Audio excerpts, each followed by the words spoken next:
Hello everyone, welcome to our study channel examyatra.com.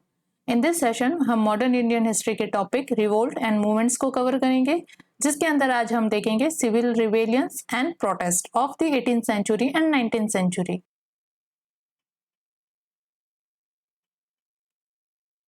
Start करते हैं session को with the causes, nature and significance of these civil rebellions and protest.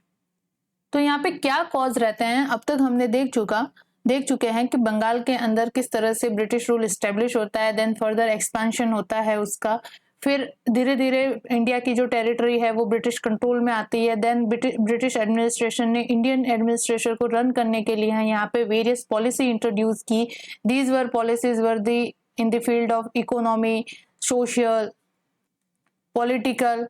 तो वो जो सारी policies थी उन्होंने कहीं ना कहीं हर तरीके से हर एक सेक्शन को, सोसाइटी के हर एक सेक्शन को इम्पैक्ट डाला या अफेक्ट किया, और इसके बदले जो इन सेक्शन और इन सोसाइटी का रिएक्शन आता है that is called civil rebellions and protest.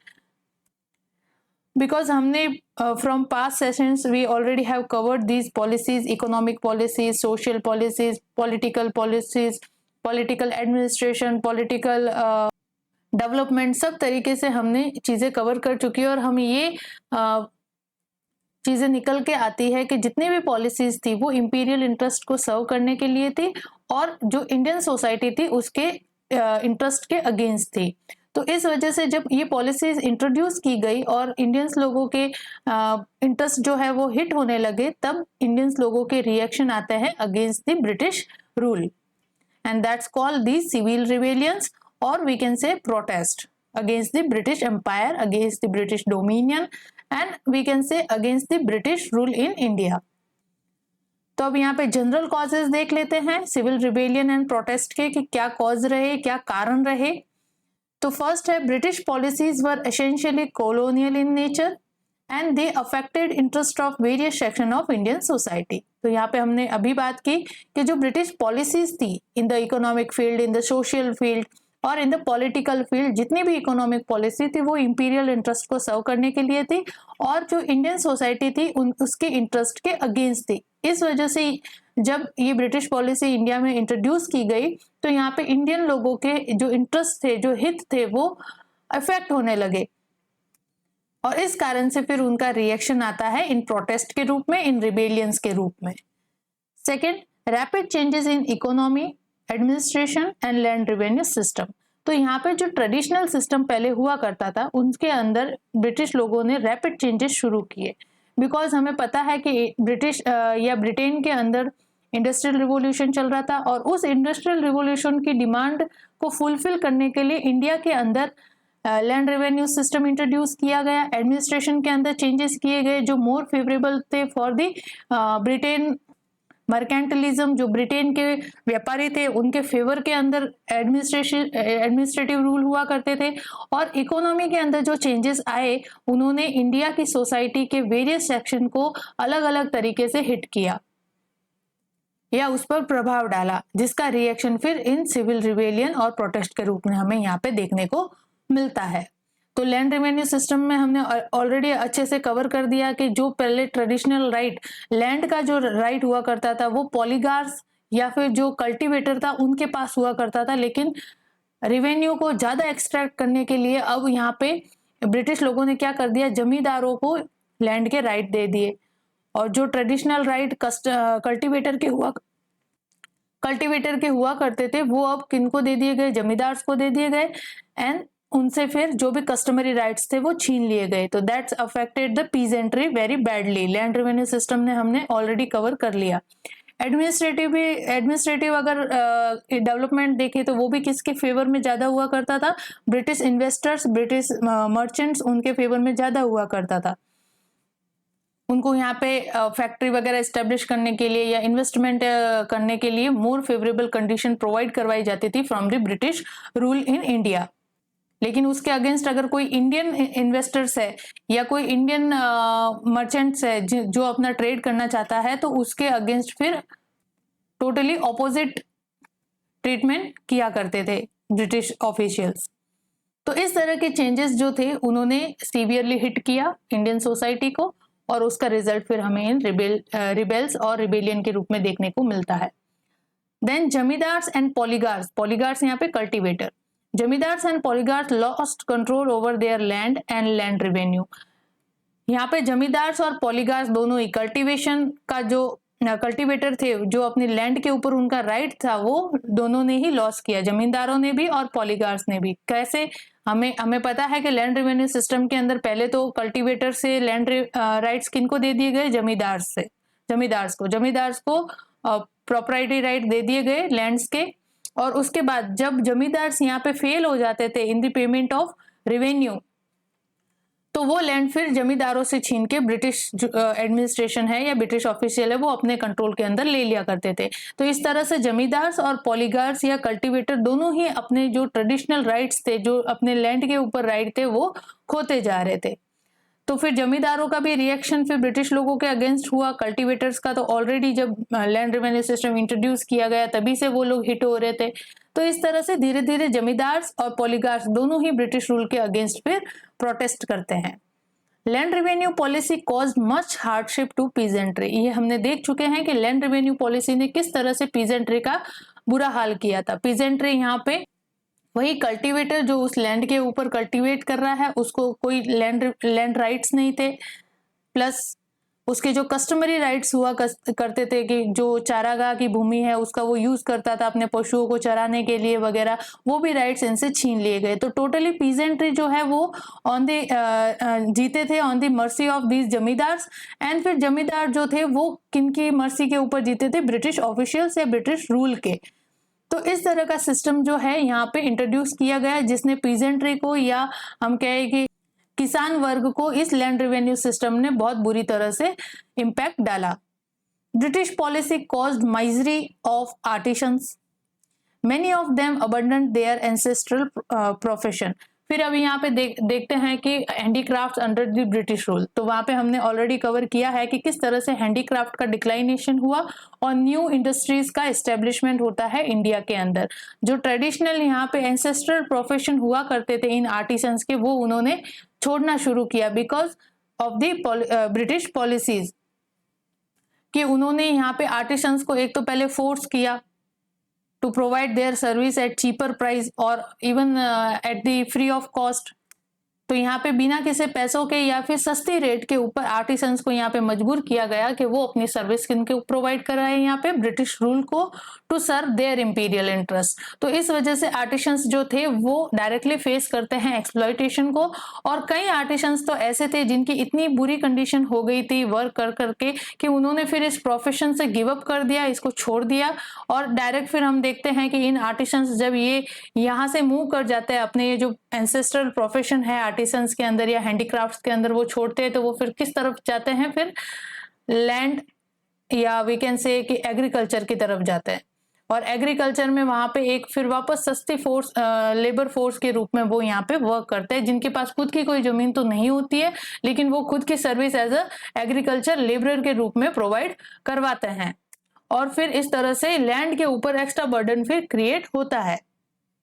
तो ब्रिटिश पॉलिसी ने नॉट ओनली पीजेंट्री, यहाँ पे जो आर्टिसंस वाला वर्ग था, जो काश्तकारों का वर्ग था, जो यहाँ पे हैंडीक्राफ्ट्स के कारीगर थे, उनको भी बहुत बुरी तरह से उन पे प्रभाव डाला या उनकी कंडीशन जो है वो बहुत ही मिजरेबल कर दी गई बाय द ब्रिटिश पॉलिसीज। तो अब यहाँ पे जमींदार्स हो गए, पीजेंट्री हो गई, फिर आर्टिसंस हो गए, ये अब सब इनके मन के अंदर डिसकंटेंट जो है, जो वी कैन से कि असंतुष्टि की जो भावना है वो अब धीरे धीरे इनके मन में ब्रिटिश रूल के खिलाफ जो है वो उजागर होने लगी है। तो अब ये सब जो है धीरे धीरे फिर कहीं ना कहीं किसी ना किसी फॉर्म के अंदर ब्रिटिश रूल के अगेंस्ट प्रोटेस्ट करते हैं, और उसी को ही हम कहते हैं सिविल रिबेलियन या फिर प्रोटेस्ट। नेक्स्ट यहाँ पे कारण होता है alien character of British rule caused much humiliation to Indians. यहाँ पे ब्रिटिश रूल का कैरेक्टर कैसा था? एलियन कैरेक्टर था। एलियन कैरेक्टर मतलब British was considered themselves as a superior race, और यहाँ पे इंडियन को जो है वो इंफीरियर कैटेगरी के अंदर या इंफीरियर रेस के ऐसे जैसे कंसीडर करते थे। और उन्होंने यहाँ पे रूल तो स्टेब्लिश किया, लेकिन इंडियन सोसाइटी को उन्होंने अडॉप्ट नहीं किया, इंडियंस जो कस्टम्स थे उनको अडॉप्ट नहीं किया। जैसे कि मुगल्स इंडिया के अंदर आए, उन्होंने अपना रूल यहाँ स्टेब्लिश किया, तो इंडियन सोसाइटी को उन्होंने एक्सेप्ट भी किया। यहाँ पे बहुत सारे ऐसे कस्टमरी या ट्रेडिशन थे जिनको मुगलों ने अपने ट्रेडिशन के अंदर इनकलकेट किए, लेकिन ऐसा ब्रिटिश लोगों के साथ नहीं था। ब्रिटिश जो थे उन्होंने अपना जो ट्रेडिशंस और कस्टम थे वो इंडियन सोसाइटी के ऊपर इम्पोज करने का या थोपने की सोची, ना कि इंडियन सोसाइटी के जो कस्टम्स है उनको अपनाने की कोशिश की गई। तो इस वजह से जो यहाँ का जो इंडिया के अंदर ब्रिटिश एडमिनिस्ट्रेशन था वो टोटली एलियन कैरेक्टर था। एलियन कैरेक्टर का मतलब यहाँ पे वी जाति का मतलब यहाँ पे अपनी जाति जैसा नहीं, कोई दूसरा ही जाति का कोई प्राणी हो, वो इस तरह से ब्रिटिश जो थे वो इंडियंस को ट्रीट करते थे। तो यहाँ पे इस वजह से ब्रिटिश लोगों ने कभी भी इंडियंस के इंटरेस्ट के बारे में ना सोच के ओनली अपने इंटरेस्ट और अपने इंपीरियल इंटरेस्ट के लिए ही सोचा, और यहाँ पे पॉलिसीज एंड रूल्स जो है वो फॉर्मुलेट किए जो कि उनके इंपीरियल इंटरेस्ट को यहाँ पे सर्व कर सके। इस वजह से यहाँ पे इंडियन सोसाइटी जो है वो ह्यूमिलिएशन फेस करती है, यहाँ पे शोषण जो है उनका होता है इंडियन सोसाइटी का या इंडियंस का from the British rule. Scholarly and priestly class incited hatred against the British because of loss of patronage in the event of disappearance of ruling class। यहाँ पे धीरे धीरे अब ब्रिटिश रूल जब establish हुआ, फिर हम देखते हैं कि वेलेस्ली ने सब्सिडरी अलायंस साइन किए, तो यहाँ पे धीरे धीरे जो रूलिंग क्लास थी उनका डिक्लाइनेशन शुरू होता है, because much of territory was annexed by the British umpire. तो प्रिंसली क्लास के डिक्लाइनेशन के साथ हम यहाँ पे देखते हैं कि हैंडीक्राफ्ट्स का भी डिक्लाइन होता है, बिकॉज इन जो हैंडीक्राफ्ट्स के कंज्यूमर थे वो रूलिंग क्लास या जो प्रिस्टली क्लास हुआ करती थी वो हुआ करते थे। तो यहाँ पे रूलिंग क्लास के डिसअपीरियंस के साथ, डिक्लाइनेशन के साथ बहुत सारी चीजें यहाँ पे होती है, जैसे कि हैंडीक्राफ्ट का डिक्लाइनेशन, फिर जो ये रूलिंग क्लास जिन जिन चीजों की पेट्रोनेज हुआ करती थी, जैसे आर्ट की पेट्रोनेज हुआ करती थी, तो जिसके अंदर आर्टिशंस, पेंटर्स वगैरह वर्क किया करते थे, म्यूजिक की पेट्रोनेज हुआ करती थी, तो इनके दरबार के अंदर कई कवि, कई म्यूजिशियंस जो होते थे वो कोटेशंस के रूप में यहाँ पे दरबारी के रूप में काम करते थे। तो ये जो रूलिंग क्लास थी वो कई चीजों की पेट्रोनेज या हम कह सके कि संरक्षक हुआ करती थी। तो इस वजह से जब डिक्लाइन हुआ रूलिंग क्लास का, तो ये सारी चीजें जो हैंडीक्राफ्ट है, आर्टिसंस है, म्यूजिक है, इन सारी चीजों ने फिर अपने ये पैट्रोनेज खत्म हो गया, इनका संरक्षण खत्म हो गया, तो इनके साथ ये जो आर्ट, म्यूजिक, हैंडीक्राफ्ट्स है ये भी खत्म हो गए। तो इनके अंदर जैसे हैंडीक्राफ्ट के अंदर कौन थे, आर्टिसंस वगैरह थे, म्यूजिक के अंदर जो म्यूजिशियंस वगैरह थे, आर्ट के अंदर जो पेंटर्स वगैरह थे, वो अब क्या हो गए, बेरोजगार हो गए। अब जब वो बेरोजगार हो गए तो ऑब्वियसली उनके मन के अंदर फिर जो ब्रिटिश रूल के अगेंस्ट डिसकॉन्टेंट है वो उजागर होता है, और वो सिविल प्रोटेस्ट के रूप में फिर सामने आता है। तो यहाँ पे हम देखते हैं कि ये ruling class not only art, handicraft, इनकी भी पेट्रोनेज हुआ करती थी, लेकिन अपनी जो पब्लिक है, जनता है जो उनके रियासत में हुआ करती थी, उनकी भी वो पैट्रोनेज हुआ करती। तो जैसे साधु संत वगैरह हुआ करते थे, सन्यासी हुआ करते थे, उनको वो दान दक्षिणा के रूप में भेंट दिया करते थे, और they were completely dependent on this ruling class for the donation and all. तो इस वजह से ये लोग भी यहाँ पे जब रूलिंग क्लास का डिक्लाइनेशन हो जाता है, तो सन्यासीज वगैरह इनके पास भी कोई सोर्स नहीं रहता है फॉर द सस्टेनेबल लाइफ जीना या फिर सस्टेन करना किसी तरीके से सोसाइटी के अंदर। इनका भी जो गुजारा है वो मुश्किल हो जाता है, और sanyasis also feeling discontent against the British rule. तो रूलिंग क्लास के डिक्लाइनेशन के साथ जो उनकी रियासत के अंदर जितनी भी चीजें उस रूलिंग क्लास के ऊपर डिपेंड हुआ करती थी, वो सब अब क्या हो जाता है, इन ब्रिटिश पॉलिसीज और ब्रिटिश रूल के एनेक्सेशन से क्या हो जाता है, वो सब बेरोजगार हो जाते हैं, और फिर ब्रिटिश रूल के अगेंस्ट वो प्रोटेस्ट करते हैं।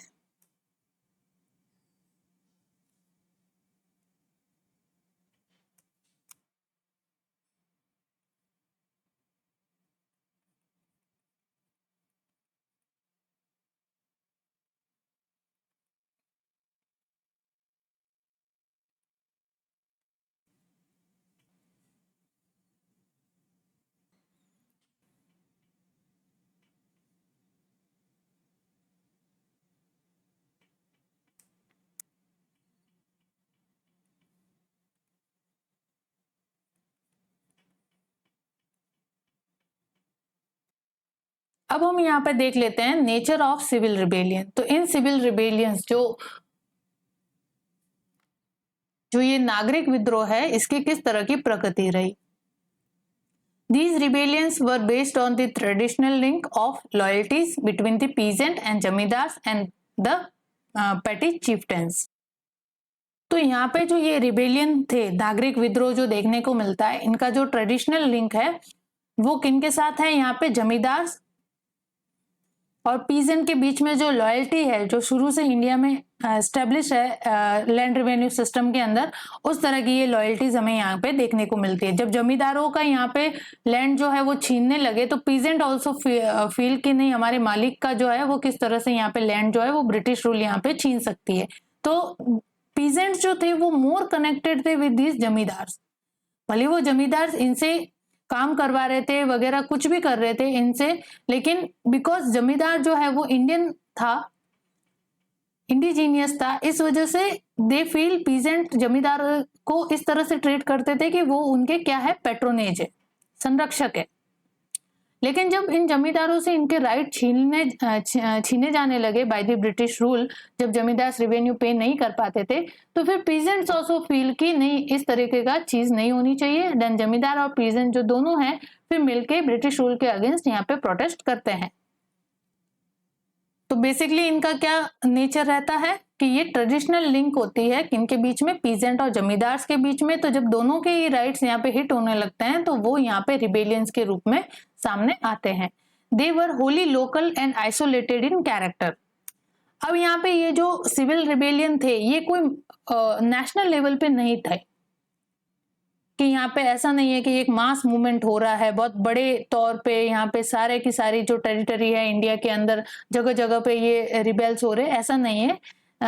इनका कैरेक्टर क्या था, लोकल थे और आइसोलेटेड थे। किसी किसी जगह पे छुटपुट जगहों पे ये होते थे। लोकल था इनका कैरेक्टर और आइसोलेटेड। आइसोलेटेड का मतलब कि अगर मान लो कि पीजेंट यहाँ पे, पीजेंट और जमींदार मिलकर रिबेल कर रहे हैं तो उससे अदर जो सोसाइटी है या अदर सेक्शंस है सोसाइटी का, उसको कोई लेना देना नहीं है। तो totally they were isolated in character.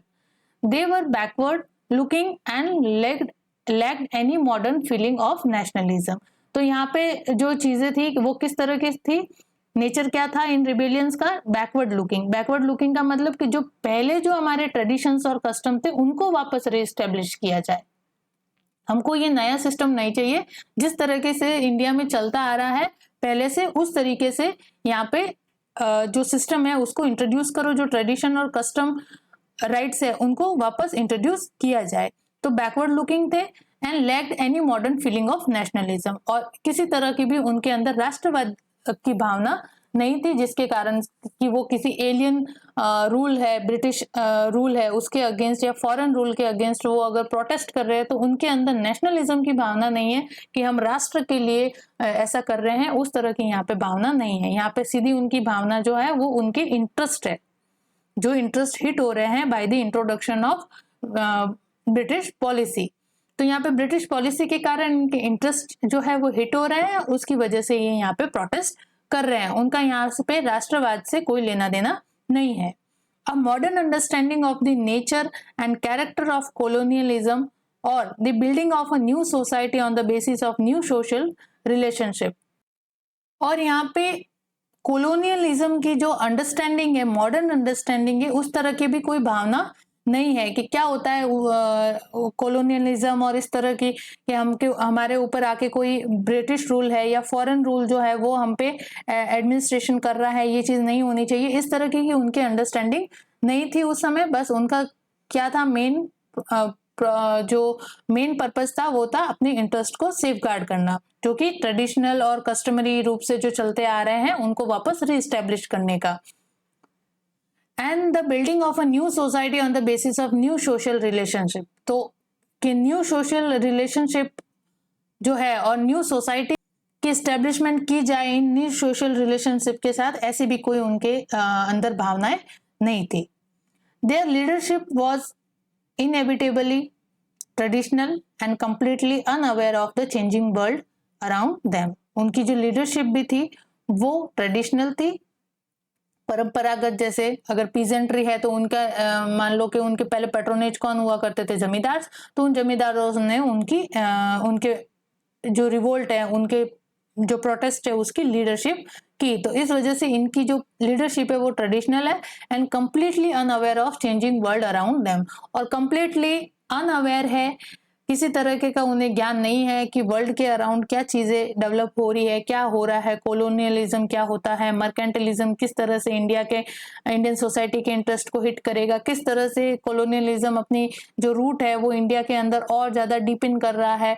इस तरह की कोई भी फीलिंग या अंडरस्टैंडिंग उनके अंदर नहीं हुआ करती थी। बस उनको एक ही चीज थी कि जो कस्टमरी राइट्स और उनके जो कस्टमरी ट्रेडिशंस है उनको फॉलो करने से या उनसे वो राइट जो है वो छीन लिए गए थे, और उसके अगेंस्ट ही ये लोग प्रोटेस्ट कर रहे थे। तो यहाँ पे नेशनलिज्म की भावना का एक तो अभाव रहता है, फिर यहाँ पे nature and character of colonialism को समझने की अंडरस्टैंडिंग का भी यहाँ पे अभाव रहता है, और इनकी जो लीडरशिप है वो टोटली ट्रेडिशनल है, उसको कोई भी लेना देना नहीं है कि वर्ल्ड के अराउंड या संसार के अंदर क्या चल रहा है, किस तरह की पॉलिटिकल डेवलपमेंट हो रहे हैं, और किस तरह से वो इंडियन इकोनॉमी के ऊपर या इंडियन पॉलिटिकल एडमिनिस्ट्रेशन है या इंडियन सिस्टम है उसके ऊपर किस तरह का असर डाल रहे हैं। तो इस तरह की उनको कोई भी लेना देना नहीं था। These revolts and rebellion were led by deposed rajas, nawab, jamidars, and officials, and peasantry, artisans, demobilized soldiers constituted their backbones. तो इन रिबेलियंस का मेन जो पार्टिसिपेशन था वो किनके द्वारा था? डिपोज्ड राजा, वही जब प्रिंसली स्टेट खत्म हो गए, प्रिंसली स्टेट का डिक्लाइनेशन हो गया, तो जो वहां पे राजा वगैरह हुआ करते थे वो अब अपने पद से डिपोज्ड हो चुके हैं। अब उनके पास कोई भी टाइटल नहीं है, अपनी रियासत के राइट्स नहीं है, तो उन्होंने भी मिलके ब्रिटिश रूल के अगेंस्ट में प्रोटेस्ट किया। नवाब थे, जमींदार थे, जो ऑफिशियल्स थे पहले, जो कि जो राजा थे इनके कोर्ट के अंदर काम करते थे, इनके दरबारी के रूप में काम करते थे, वो अब बेरोजगार हो चुके हैं बिकॉज इनके राजा जो थे उनको डिपोज कर दिया गया है। फिर यहाँ पे पीजेंट्री जो अपने लैंड राइट्स यहाँ पे खो चुके हैं। फिर देन जमींदार आ जाते हैं जो अब जो रिवेन्यू पे नहीं करने के कारण अपने लैंड राइट्स खो चुके हैं। नाउ दे कंप्लीटली जो भी ब्रिटिश पॉलिसी के कारण यहाँ पे अनएम्प्लॉयड हुए हैं या जिनके इंटरेस्ट यहाँ पे सीवियरली हिट हुए हैं, वो ये सब जो है इस रिबेलियंस और इस रिवोल्ट के बैकबोन को क्रिएट करते हैं, यानी वो सब यहाँ पे पार्टिसिपेट करते हैं। तो these were the people who protested and who revolted against the British rule. They were product of local grievances. ठीक है, यहाँ पे जो ये रिबेलियन है ये किस चीज का प्रोडक्ट है, किस चीज का उत्पाद है? लोकल ग्रीवेंसेस है। लोकल ग्रीवेंसेस यानी इनके लोकल, वही लोकल जो शिकायत है कि जमींदारों की लोकल अपनी शिकायत है, आर्टिशंस लोगों की अपनी शिकायत है, तो वो सारी चीजें क्या थी, वो लोकल लेवल पे उनके जो लोकल शिकायत थी उसके अगेंस्ट उसके लिए इन्होंने प्रोटेस्ट किया था। And major cause was rapid change brought about in economy, administration and land revenue system. और मेजर कॉज क्या था इन चीजों का, इन लोकल ग्रीवेंसेस का? एक तो land revenue system. Land revenue system introduce करने से फिर लोकल ग्रीवेंसेस किसकी? पीजेंट्री की यहाँ पे देखने को मिलती है, क्योंकि उनसे उनके लैंड के ट्रेडिशनल राइट्स छीन लिए गए थे। देन यहाँ पे इकोनॉमी के अंदर चेंजेस किए गए थे, जिसके अंदर हमको देखने को मिलता है कि हैंडीक्राफ्ट का डिक्लाइनेशन होता है, न्यू इंडस्ट्री स्टेब्लिश होती है, जिनके कारण फिर यहाँ पे एक न्यू वर्कफोर्स जनरेट होती है, that is the working class या लेबर क्लास का यहाँ पे जनरेशन होता है। तो इस तरह से चेंजेस जो हो रहे थे इंडिया के अंदर because of the British policies, वो चीजें इनको गवारा नहीं हो रही थी, वो चीजें इन जो रिबेलियंस है उनसे डाइजेस्ट नहीं हो पा रही थी। वो जो भी पहले वाला सिस्टम था, ट्रेडिशनल सिस्टम था, उसको ही री इम्पोज करने के लिए जो है आवाज उठा रहे थे अगेंस्ट द ब्रिटिश रूल। तो उनको जो ये न्यू सिस्टम था, इनके इंट्रोडक्शन से लोकल ग्रीवेंसेस यहाँ पे उत्पन्न होते हैं। इन्होंने इन न्यू चेंजेस को क्रिटिकली एनालिसिस नहीं किया कि इसके हाँ कुछ फायदे भी हो सकते हैं, इस तरह की इनकी अंडरस्टैंडिंग नहीं थी। तो इस वजह से जो चेंजेस हुए उनको डायरेक्टली इन्होंने विरोध किया। बिना किसी अंडरस्टैंडिंग के, बिना किसी क्रिटिकली एनालाइज किए कि हाँ ये पॉलिसी हमारे ऊपर पॉलिटिकल इम्पैक्ट डाल सकती है या हमारे लिए बेनिफिशियल साबित हो सकती है या फिर डिजास्टर साबित हो सकती है, इस तरह की इनकी अप्रोच नहीं हुआ करती थी। बस जो भी जैसे इनके सोसाइटी का जो भी पैटर्न चला आ रहा है उसके अंदर अगर माइन्यूट सा भी इनको चेंजेस देखने को मिलता है तो they will react against that changes. इस तरह की थिंकिंग हुआ करती थी, जो कि बेसिक ह्यूमन नेचर है। हमारे अगर लाइफस्टाइल के अंदर भी हम अगर बेसिक चेंजेस हमारे कोई इंट्रोड्यूस करता है तो ऑब्वियसली हम थोड़ा सा उसको रेजिस्ट करते हैं।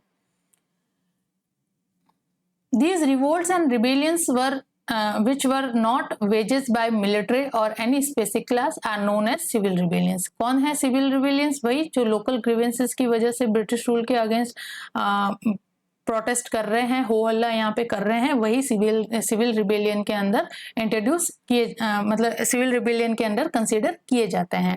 तो कोई ऐसे कोई पर्टिकुलर क्लास नहीं है, जैसे कि वी कैन से कि वर्किंग क्लास है या मिडिल क्लास लोग है, ऐसी कोई क्लास नहीं है, पीजेंट क्लास या ऐसे नहीं, बस लोकल लेवल पे लोकल ग्रीवेंसेस की वजह से यहाँ पे अलग अलग जगहों पे आइसोलेटेड फॉर्म के अंदर रिवोल्ट होते हैं, प्रोटेस्ट होते हैं। तो यहाँ का कोई स्पेसिफिक क्लास की वजह से यहाँ पे या फिर मिलिट्रीली कोई प्रोटेस्ट नहीं है, ये बस लोकल लोगों का लोकल ग्रीवेंसेस के वजह से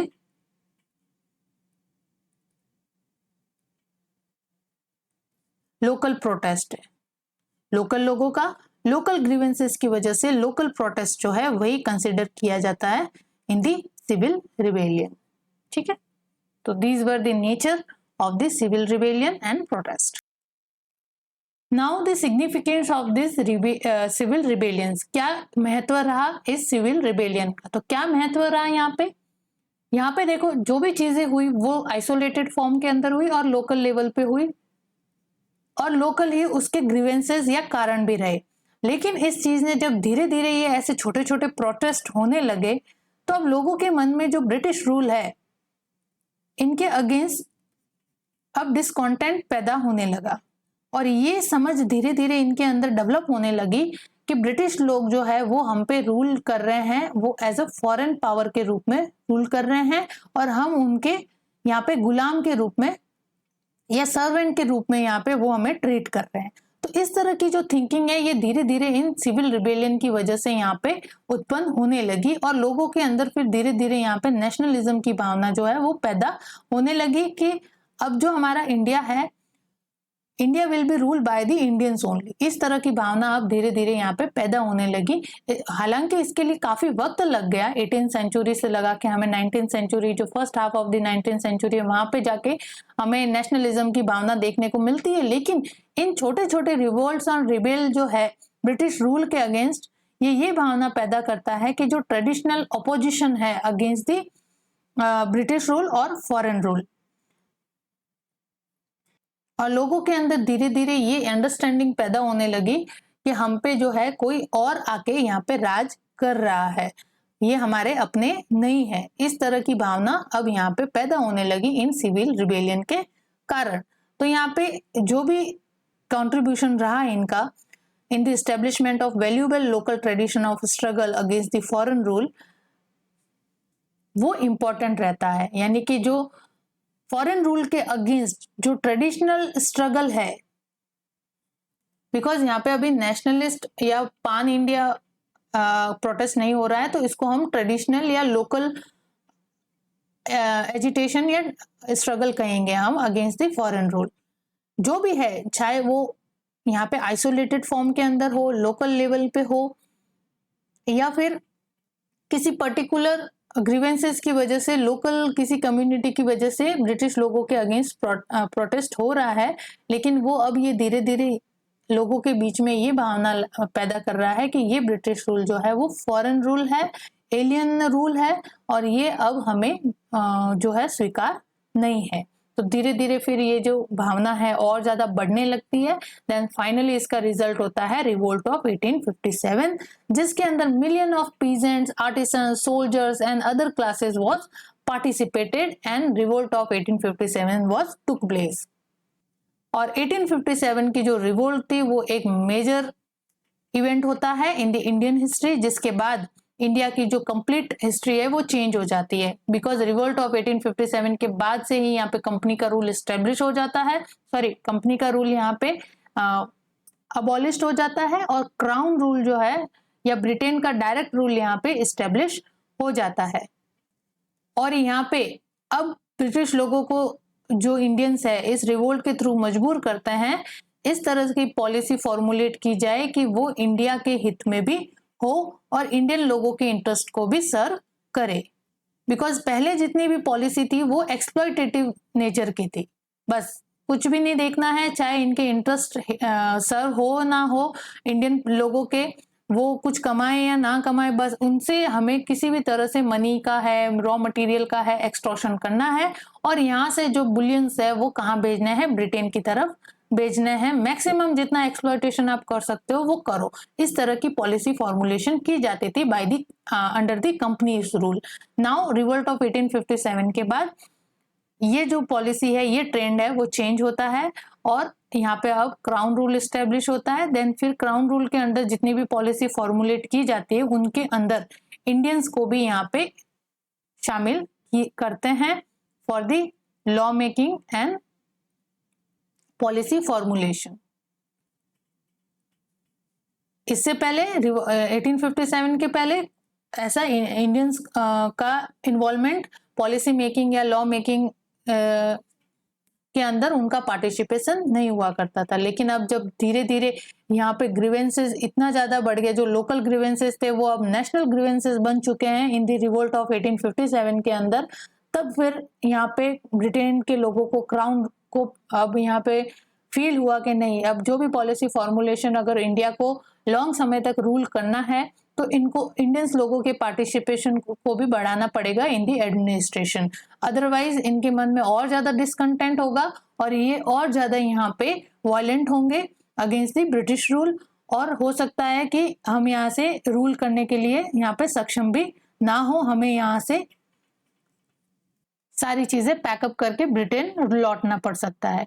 तो इस वजह से इस डिसकंटेंट को पैसिफाई करने के लिए, जो असंतोष जाग रहा था अब इंडियंस के लोगों के मन में अगेंस्ट द ब्रिटिश रूल, उस डिसकंटेंट को यहाँ पे पैसिफाई करने के लिए, शांत करने के लिए धीरे धीरे फिर इंडियंस लोगों का इंट्रोडक्शन करना शुरू किया in the administration and in the law making and policy formulation.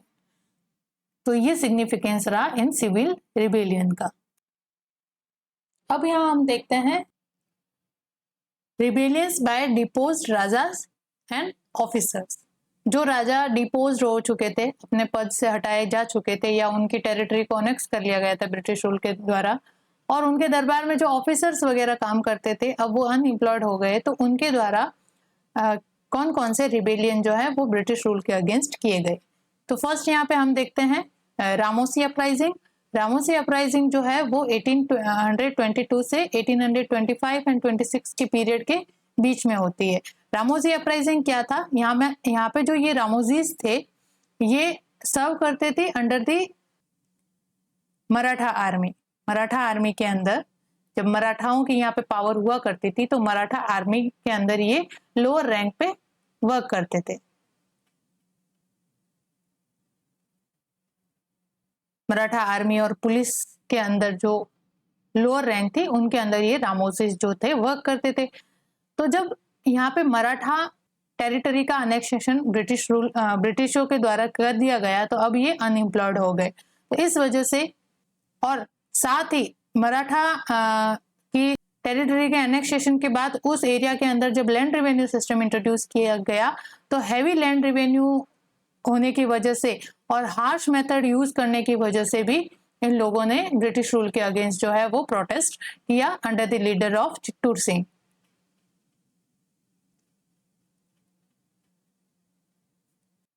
और इस चित्तूर सिंह की लीडरशिप के अंदर इन रामोसीज ने पूरा का पूरा सतारा वाला रीजन जो है वो प्लंडर किया और वहां पे जो फोर्ट्स है उसके ऊपर भी अटैक किया।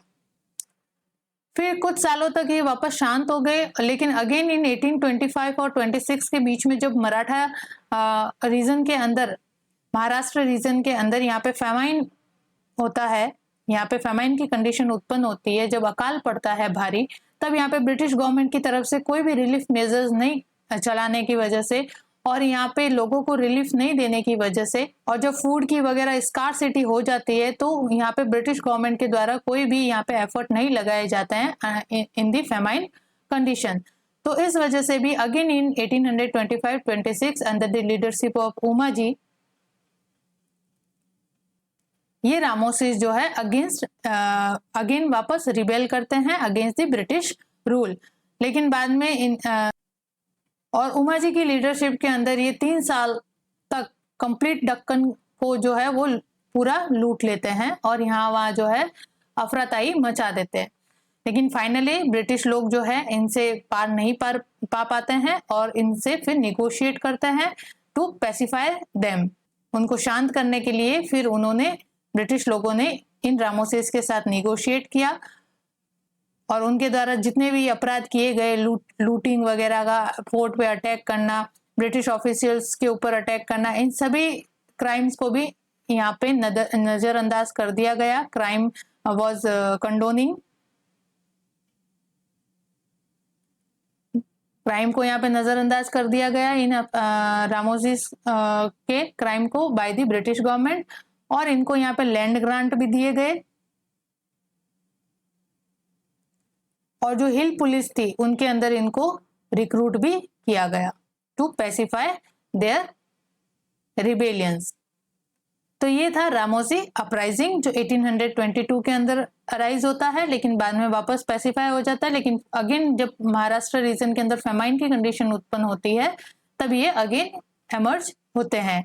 तो पहला 1822 के अंदर फर्स्ट कारण क्या था? Land revenue system. और लैंड रेवेन्यू, जो हैवी लैंड रेवेन्यू इंपोज किए गए थे और इन लैंड रेवेन्यू को एक्सट्रैक्ट करने के लिए जो हार्श मेथड यूज किए जा रहे थे बाय द ब्रिटिश ऑफिशियल्स, उसके अगेंस्ट इनका राइज था। और सेकंड जो है वो फेमाइन कंडीशन के अंदर किसी भी तरह की रिलीफ मेजर्स नहीं देने की वजह से ब्रिटिश गवर्नमेंट के अगेंस्ट ये खड़े हुए थे। तो ये है Ramoji uprising. Now next is Gadkari uprising, that is in 1844। अब यहाँ पे गडकरी जो है वो सेम रामोजीज की तरफ ही थे, जो हेरिडिटरी सर्वेंट हुआ करते थे ऑफ द मराठास के। ये जो थे वो हेरिडिटरी क्या हुआ करते थे? सर्वेंट्स हुआ करते थे। तो जब मराठा टेरिटरी का अनेक्सेशन कर लिया गया बाय द ब्रिटिश रूल, तो ये सर्वेंट्स अब अनएम्प्लॉय हो गए और अपनी सर्विस से इनको डिपोज कर दिया गया। तो इन्होंने फिर कोल्हापुर के अंदर 1844 के अंदर ब्रिटिश रूल के अगेंस्ट एजिटेशन किया। और इसका भी कारण क्या था, मेन रीजन क्या था इस समय 1844 के अंदर? Land revenue system. तो यहाँ पे रामोजीज भी फर्स्ट 1822 के अंदर इसी लैंड रेवेन्यू सिस्टम की वजह से ब्रिटिश रूल के अगेंस्ट खड़े होते हैं, और गडकरी भी सेम लैंड रेवेन्यू सिस्टम की वजह से यहाँ पे ब्रिटिश रूल के अगेंस्ट प्रोटेस्ट करते हैं। तो land revenue system was the main reason for these uprisings. और इस लैंड रेवेन्यू सिस्टम के अंदर वही हार्श मेथड यूज किए जाते थे रेवेन्यू कलेक्शन के लिए। हाई रेवेन्यू यहाँ पे इम्पोज किया जाता था जिसको पे करना बहुत ही इम्पॉसिबल सा होता था। एंड सेकंड जो है, इन गडकरीज की जो लैंड थी वो भी अंडर दी सुपरविजन डाल दी गई मामलातदार के। जो मामलातदार हुआ करते थे, जो सुपरवाइजर हुआ करते थे, उनकी लैंड के ऊपर, इन गडकरीज की लैंड के ऊपर अब इन मामलातदार का सुपरविजन हुआ करता था। यानी कि इनडायरेक्टली हम कह सकते हैं कि गडकरी के पास अपने लैंड के राइट्स जो है वो नहीं हुआ करते थे। कंप्लीट कंट्रोल किनके हाथ में हुआ करता था? इन मामलातदार के हाथ में हुआ करता था। तो ये सारी चीजें जो है वो रोल प्ले करती है for the uprising of Gadkaris. Next is Sawantwadi revolt in 1844। Sawantwadi revolt जो है वो फोंड सावंत जो हुआ करते थे, मराठा सरदार। सावंत कौन हुआ करते थे? मराठा सरदार हुआ करते थे।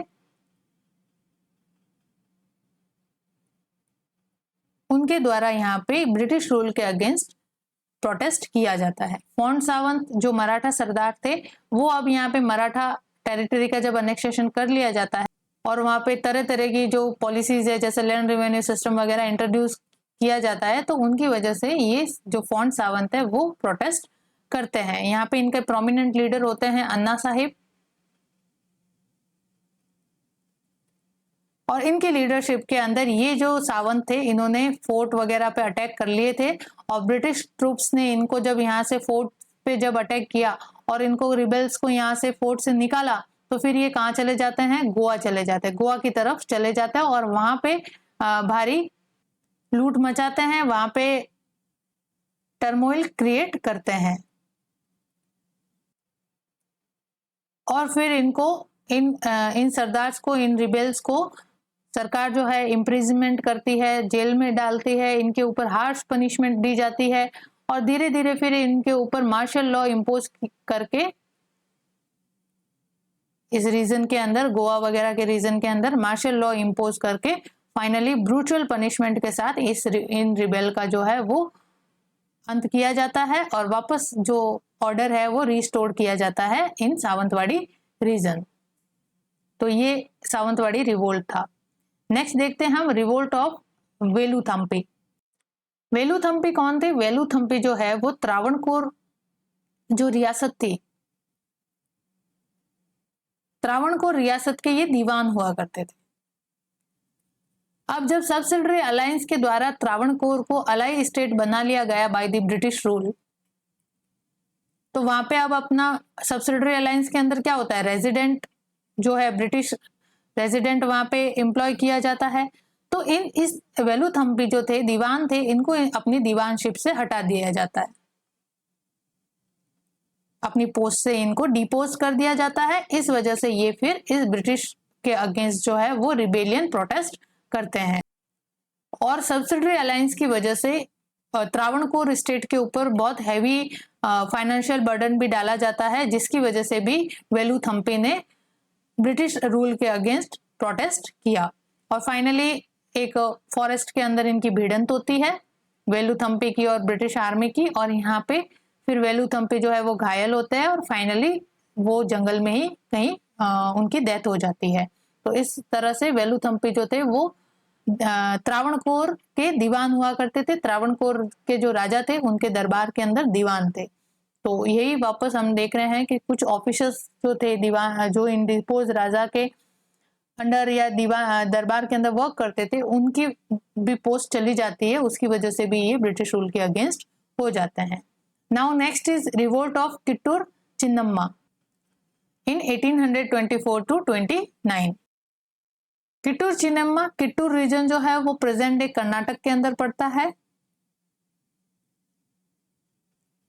और यहाँ पे क्या कहानी होती है कि किट्टूर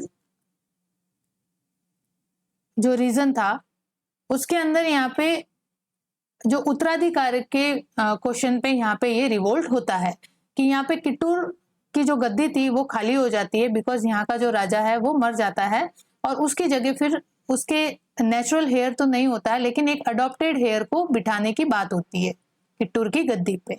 लेकिन उस अडॉप्टेड हेयर को यहाँ पे गद्दी पर बिठाने को लेके यहाँ पे ब्रिटिश गवर्नमेंट मना कर देती है। ब्रिटिश गवर्नमेंट, ये इसी तरह का झांसी के साथ भी तो हुआ था। तो ये टाइम पीरियड जो है हम देखते हैं कि जगह जगह पे अनेक्सेशन का पीरियड चलता है, under the Wellesley subsidiary alliance sign होते हैं, फिर हेस्टिंग आता है जो ब्रिटिश सुप्रीमेसी को डिक्लेयर करता है, तो उसके टाइम पे भी बहुत ज्यादा अनेक्सेशन होते हैं। तो यहाँ पे किट्टूर रीजन के अंदर अडॉप्टेड हेयर को गद्दी पर बिठाने के क्वेश्चन को लेके ब्रिटिश गवर्नमेंट जो है वो मना कर देती है। तो फिर वहां की जो रानी थी किट्टूर चिन्नम्मा, चिन्नम्मा जो थी वहां की रानी थी, तो चिन्नम्मा और उसके साथी थे रैयप्पा, रैयप्पा एंड चिन्नम्मा जो है फिर वो ब्रिटिश रूल के अगेंस्ट एक रिबेलियन या एक प्रोटेस्ट करते हैं on the question of this successor of the Kittur. तो यहाँ किट्टूर के उत्तराधिकार के को लेकर चिन्नम्मा और रैयप्पा मिलकर यहाँ पे जो धारवाड़ रीजन है, धारवाड़ डिस्ट्रिक्ट, उसके कलेक्टर की हत्या कर देते हैं। और यहाँ पे कित्तूर की इंडिपेंडेंस को डिक्लेयर कर देते हैं कि कित्तूर जो है वो इंडिपेंडेंट स्टेट है, यहाँ पे किसी भी ब्रिटिश रूल का यहाँ पे शासन नहीं है। तो चिन्नम्मा और रैयप्पा ने धारवाड़ के कलेक्टर को यहाँ पे मर्डर कर दिया, मार दिया, फिर कित्तूर को इंडिपेंडेंट कर दिया। फिर इसके अगेंस्ट वापस ब्रिटिश लोगों ने यहाँ पे रिप्रेशन की पॉलिसी अपनाई और इस रिबेल को या इस रिवोल्ट को क्रश किया। रैयप्पा को कैप्चर कर लिया गया और उसको एग्जीक्यूट किया गया by the British and Chinnamma died in Dharwad prison. और चिन्नम्मा को यहाँ पे फिर धारवाड़ की जेल में डाल दिया गया और वहीं पे उसकी डेथ हो गई। तो यहाँ पे ये रिवोल्ट कित्तूर चिन्नम्मा जो है, यहाँ पे अडॉप्टेड हेयर को गद्दी पर बिठाने के क्वेश्चन पे यहाँ पे ये कित्तूर के अंदर रिवोल्ट होता है बाय दी रानी चिन्नम्मा। रानी चिन्नम्मा जो थी वो जो डिसीडेड चीफ था उसकी विडो थी, क्योंकि चिन्नम्मा का यहाँ पे पति मर गया था, इस वजह से यहाँ पे उसके अडॉप्टेड हेयर को गद्दी पे बिठाना था, लेकिन उसको मना कर दिया गया by the British government. Next यहाँ पे है गंजम रिबेलियन। गंजम रिबेलियन जो है एक जमींदार हुआ करता था गंजम डिस्ट्रिक्ट के अंदर, जिसका नाम था धनंजय भांजा।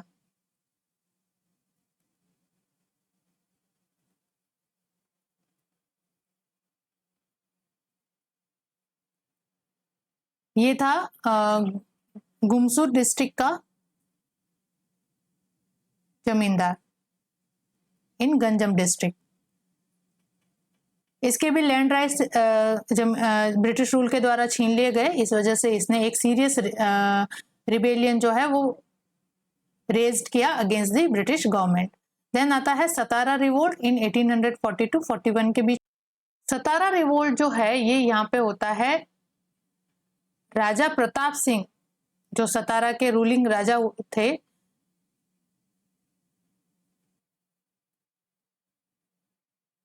प्रताप सिंह। सतारा जो स्टेट है वो भी प्रिंसली स्टेट है, वो भी क्रिएट किनके द्वारा किया गया था? अंग्रेजों के द्वारा किया गया था after the annexation of Maratha territory. और सतारा को अलग से एक प्रिंसली स्टेट घोषित करके वहां पे जो शिवाजी के डिसेंडेंट थे उनको वहां पे अपॉइंट कर दिया गया as a ruling raja, so that कि इंडियन कम्युनिटीज का जो इंग्लिश लोगों के प्रति एजिटेशन है वो बढ़े नहीं। और जो पॉलिसी वो अपनाते थे उस समय फर्स्ट फेज के अंदर कॉलोनियलिज्म के अंदर हमने देखा कि वो ओरिएंटलिस्ट पॉलिसी को अपनाते थे, यानी कि जो इंडिया को रूल किया जाए वो इंडियंस के द्वारा किया जाए और इंडियन एडमिनिस्ट्रेशन या इंडियन ट्रेडिशंस और कस्टम के थ्रू ही किया जाए। इस वजह से वो कंप्लीटली अनेक्सेशन करके ब्रिटिश रूल इंपोज नहीं करते थे, बल्कि इनडायरेक्ट रूप से ब्रिटिश रूल इंपोज करते थे by the appointment of the local और इंडियन राजा। तो सतारा को भी जब इन्होंने एक न्यू प्रिंसली स्टेट के रूप में क्रिएट किया तो वहां पे ब्रिटिश लोगों का ही राज था, ब्रिटिश के हाथों में ही पूरा कंट्रोल था, लेकिन सिंबॉलिक रूप से वहां पे जो शिवाजी के डिसेंडेंट थे उनको वहां पे राजा के रूप में नियुक्ति कर दी गई। तो यहाँ पे 1840 और 41 के बीच में वहां पे राजा थे राजा प्रताप सिंह, और ये 40 से 41 का पीरियड यहाँ पे लॉर्ड डलहौजी का होता है, जिसके टाइम पे इंडिया के अंदर बहुत ज्यादा टेरिटोरियल अनेक्सेशन होता है बाय द लॉर्ड डलहौजी। तो लॉर्ड डलहौजी ने अलग अलग इंस्ट्रूमेंट अपनाए थे अनेक्सेशन के, तो उन्हीं इंस्ट्रूमेंट को यूज करते हुए सतारा का यहाँ पे अनेक्सेशन किया जाता है।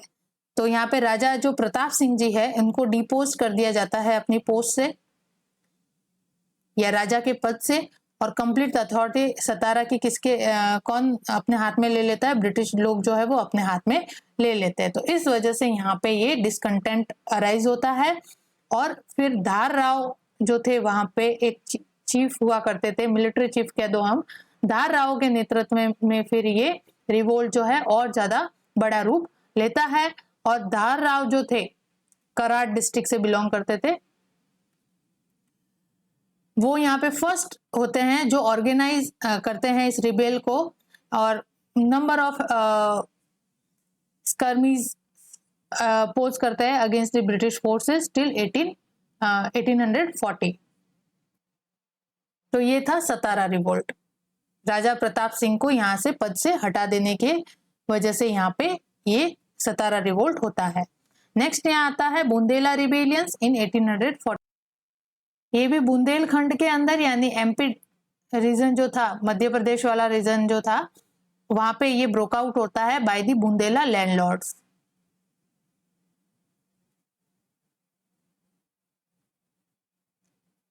इनके द्वारा ब्रिटिश रूल के अगेंस्ट रिबेल किया जाता है या फिर प्रोटेस्ट किया जाता है।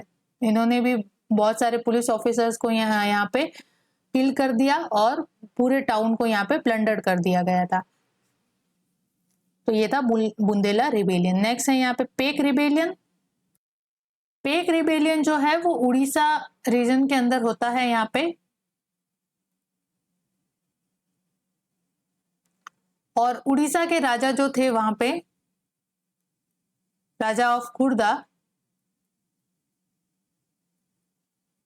जो उड़ीसा रीजन के अंदर पड़ता है, उनके द्वारा किनकी हेल्प से, पेक लोगों की हेल्प से ब्रिटिश रूल के अगेंस्ट प्रोटेस्ट करते हैं।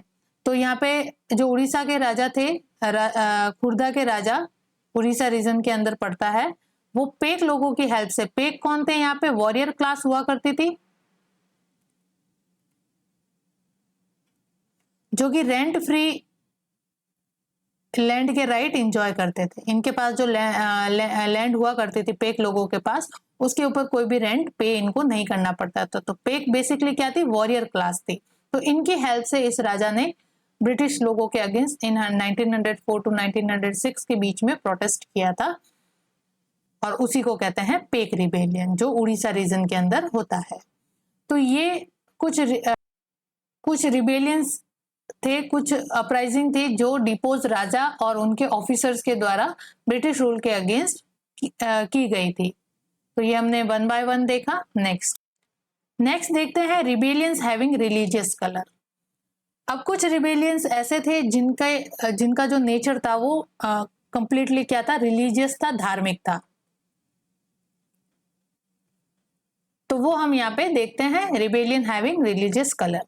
तो इसके अंदर जो हम मूवमेंट पढ़ेंगे या अपराइजिंग पढ़ेंगे, उनके नाम देख लेते हैं। That is sanyasi uprising, Wahabi movement, movement of Titu Mir, Faraizi movement, Aligarh movement, Ahmadiya Khudaini movement या देवबंद मूवमेंट। ये सारे जो मूवमेंट थे, इनका बेसिक नेचर क्या था, रिलीजियस, यानी रिलीजन के अंदर रिफॉर्म्स वगैरह या रिलीजन की बातों के ऊपर इन मूवमेंट का जो है वो ऑर्गेनाइजेशन किया गया था। तो यहाँ पे जो टर्म आ रही है मूवमेंट, रिवोल्ट, ये सब एक ही बात है। रिवोल्ट कह दो चाहे मूवमेंट कह दो, एक ही बात है, ठीक है। तो यहाँ पे जो सन्यासी अपराइजिंग यहाँ पे देखोगे आप, ये हम इसको कंसिडर करेंगे यहाँ पे मूवमेंट के अंदर, चाहे वो हम कह सकते हैं कि सन्यासी लोगों के द्वारा किया गया। फिर हम देखेंगे इसका जो मेन कारण था वो था लैंड रेवेन्यू सिस्टम। तो इसको हम पीजेंट मूवमेंट के अंदर भी हम देख सकते हैं कि भाई पीजेंट के द्वारा और सन्यासी ने मिलकर ये किया, तो इसके अंदर भी हम इसको देख सकते हैं।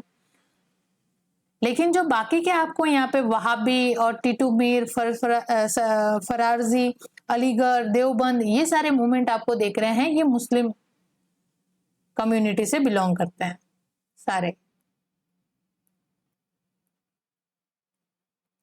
तो ये भी एक तरह के रिबेलियन ही थे, प्रोटेस्ट ही थे, जो ब्रिटिश रूल के अगेंस्ट या ब्रिटिश पॉलिसीज के इंट्रोडक्शन के अगेंस्ट जो थे, वो एक तरीके का इनका रिएक्शन था।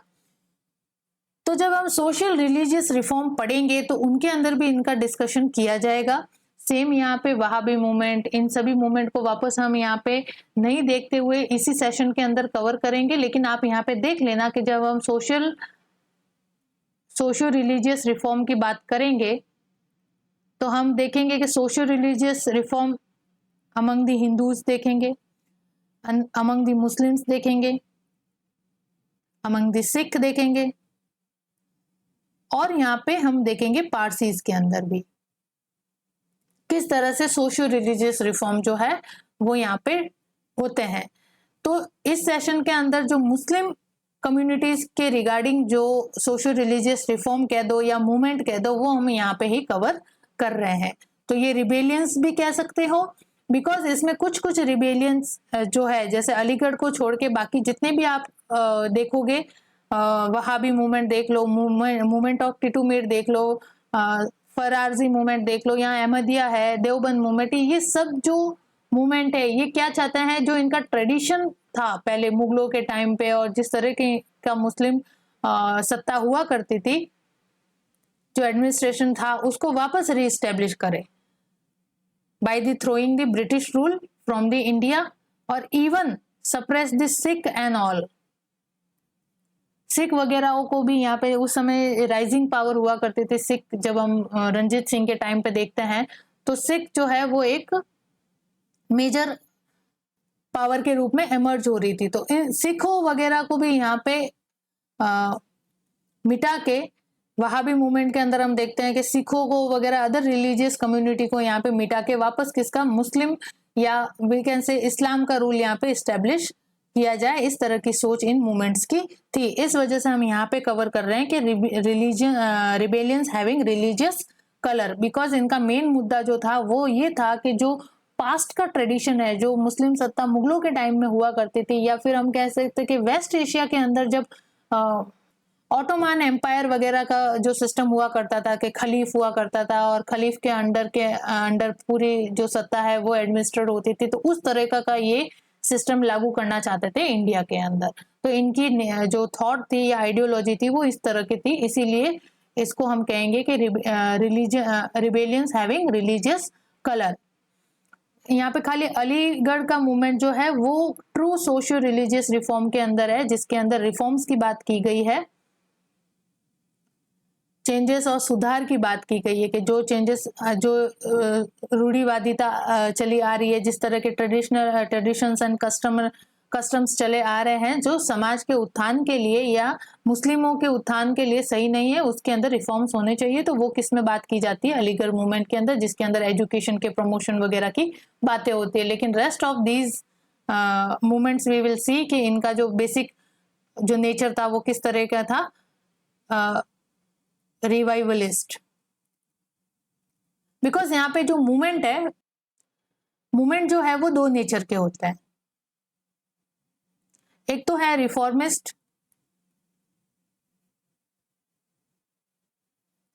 और एक है रिवाइवलिस्ट। रिफॉर्मिस्ट मूवमेंट या इसकी आइडियोलॉजी क्या होती है कि न्यू जो रिफॉर्म्स है, जो सुधार है वो इंट्रोड्यूस किए जाए, ठीक है, नई चीजें इंट्रोड्यूस किया जाए, जो पुराने कस्टम और ट्रेडिशन थे उनको ब्रेक करके नया सिस्टम इंट्रोड्यूस किया जाए जो कि प्रोग्रेसिव इन नेचर हो। लेकिन रिवाइवलिस्ट जो मूवमेंट होंगे उनकी टेंडेंसी या उनकी आइडियोलॉजी क्या होती है कि जो पुराना सिस्टम है, जो ओल्ड ट्रेडिशन है, उसको रीएस्टेब्लिश किया जाए, जो पुराने कस्टम्स एंड ट्रेडिशन से उसको रीएस्टेब्लिश किया जाए, नया कोई भी सुधार या प्रोग्रेसिव आइडियोलॉजी को नहीं अपनाते हैं। ये कैसी बैकवर्ड थिंकिंग को अपनाते हैं या बैकवर्ड लुकिंग वी कैन से इनकी नेचर हुआ करती है। जैसे हमने यहाँ पे देखा कि जो पीजेंट्री वगैरह जमींदार के द्वारा जो प्रोटेस्ट किया गया था वो भी कैसा था, बैकवर्ड लुकिंग था, यानी पुराने जो उनको ट्रेडिशन थे उनको इस्टेब्लिश करना चाहते थे, लेकिन उनका कलर रिलीजियस नहीं था, उनके लोकल ग्रीवेंसेस थे, जो सिस्टम था, जो लैंड रेवेन्यू का सिस्टम था, उनके अंदर जो पहले का सिस्टम था वो इंट्रोड्यूस करना चाहते थे। लेकिन यहाँ पे जो वहाबी मूवमेंट वगैरह है इसके अंदर रिलीजियस कलर इस वजह से है कि ये पहले के जो इस्लाम वगैरह की या वेस्ट एशिया के अंदर ऑटोमन एम्पायर का जो सिस्टम था उसको वापस यहाँ पे इंडिया के अंदर इस्टेब्लिश करना चाहते हैं, यानी इस्लाम या मुगलों की सत्ता जैसी थी उसका इस्टेब्लिशमेंट ये यहाँ पे करना चाहते हैं। तो यानी ये पास्ट को क्या कर रहे हैं, रिवाइव कर रहे हैं, ठीक है। तो मूवमेंट के नेचर दो होंगे, रिफॉर्मिस्ट एंड रिवाइवलिस्ट। तो अब आप जैसे ही पढ़ो किसी चीज के बारे में, उसके अंदर बात अगर पास्ट के चीजों को वापस रीस्टेब्लिश करने की बातें हो रही है तो वो रिवाइवलिस्ट इन नेचर होगा, और अगर उसके अंदर कुछ न्यू सिस्टम को इंट्रोड्यूस करना या न्यू गुणों को, कैरेक्टर्स को इंट्रोड्यूस करने की बात होगी तो वो मूवमेंट जो है वो रिफॉर्मिस्ट इन नेचर होगा, ठीक है। तो यहाँ तक समझ में आ गया। तो अब हम इनको वन बाय वन करके देखते हैं। यहाँ पे ये सन्यासी अपराइजिंग जो है इसको हम एक अलग फॉर्म में, इसका कलर रिलीजियस इस वजह से है क्योंकि ये सन्यासी या हिंदू कम्युनिटी जो सन्यासी लोग होते हैं उनके द्वारा किया गया था। इस वजह से रिबेलियन हैविंग रिलीजियस कलर में इसको इंक्लूड किया गया है। लेकिन इसके अंदर जो बेसिक ग्रीवेंसेस का वजह थी, ये सन्यासी अपराइजिंग किस वजह से हुआ, ये कोई पुराने ट्रेडिशन को इस्टेब्लिश नहीं करना चाह रहे थे। इनका मेन कारण था लैंड रेवेन्यू सिस्टम। ठीक है, जैसे जमींदारों ने भी किया था, पीजेंट्री ने यहाँ पे ब्रिटिश लोगों के, तो इनका भी सेम था। सन्यासी जो थे उन्होंने लैंड रेवेन्यू सिस्टम के कारण ब्रिटिश लोगों के खिलाफ प्रोटेस्ट किया था। लेकिन इन्होंने बिकॉज इन सब में इन्वॉल्व ये सन्यासी लोग थे, संत लोग थे, इस वजह से इसका जो कलर है वी कैन से कि ये रिलीजियस कलर का है। लेकिन इनकी टेंडेंसी कोई रिफॉर्मिस्ट या रिवाइवलिस्ट टाइप की नहीं थी, just they were focus on local grievances, that is the land revenue system की वजह से जो ग्रीवेंसेस उत्पन्न हुए थे उसके रिड्रेसल के लिए इन्होंने ब्रिटिश गवर्नमेंट के अगेंस्ट प्रोटेस्ट किया था। ठीक है, लेकिन बाकी हम ये जितने भी देखेंगे ये सोशियो रिलीजियस रिफॉर्म के अंदर हम कंसिडर करेंगे जो मुस्लिम कम्युनिटी के अंदर होते हैं। Socio religious reform among the Hindus, among the Muslims, among the Sikhs and among the Parsis, जिसके अंदर मुस्लिम लोगों का जो सोशियो रिलीजियस रिफॉर्म है वो यहीं पे हम कवर करेंगे, और rest of the socio religious reform है वो नेक्स्ट सेशन के अंदर हम कवर करेंगे, जिसके अंदर among the Hindu, among the Sikhs, among the Parsis and other socio religious reform या एसोसिएशन जो है वो हम कवर करेंगे आगे आने वाले सेशंस में। यहाँ पे आप देखते हैं हम सन्यासी अपराइजिंग को, ये बंगाल में होता है 1763 और 1820s के बीच में। पहला तो होता है 1763 के अंदर, फिर 1820s के बीच में। क्या कारण रहे होंगे? सेम 1763 के अंदर तो लैंड रेवेन्यू सिस्टम का इंट्रोडक्शन की वजह से, और 1820 के अंदर जब फेमाइन की कंडीशन उत्पन्न होती है तब। तो यहाँ पे क्या होता है, द हिंदू नागाज, जो नागा कम्युनिटी के लोग होते हैं वो, and Giri armed sanyasis once formed part of the armies of Nawab of Awadh. तो ये जो नागा और गिरी हुआ करते थे, जो सन्यासी हुआ करते थे बेसिक इन नेचर में, लेकिन वो अवध के नवाब की आर्मी का भी पार्ट हुआ करते थे। बंगाल और अवध के नवाब की आर्मी का भी पार्ट हुआ करते थे। तो देवर वी कैन से कि देवर आर्म्ड सन्यासी also of the Maratha and Rajput chief, और मराठा और राजपूत चीफों की आर्मी में भी ये सर्व करते थे। These sannyasis roll in rebellion after the Great Famine of 1770 in Bengal, which plunged the province into acute chaos and misery. तो जब 1770 के अंदर बंगाल के रीजन में जब फेमाइन की कंडीशन उत्पन्न होती है 1770 के करीब, तो बंगाल के अंदर कंप्लीट जो कंडीशन है वो मिजरेबल हो जाती है, केओस उत्पन्न हो जाता है, और सिचुएशन जो है ब्रिटिश लोगों के कंट्रोल से भी चली जाती है, बिकॉज उनके द्वारा कोई रिलीफ मेजर्स वगैरह नहीं चलाए गए थे, सो दैट कि यहाँ पे जो जनता है उसको इस फेमाइन कंडीशन से बचाया जा सके। इस वजह से भी ये सन्यासी जो है वो यहाँ पे ब्रिटिश लोगों के खिलाफ जो है प्रोटेस्ट करते हैं।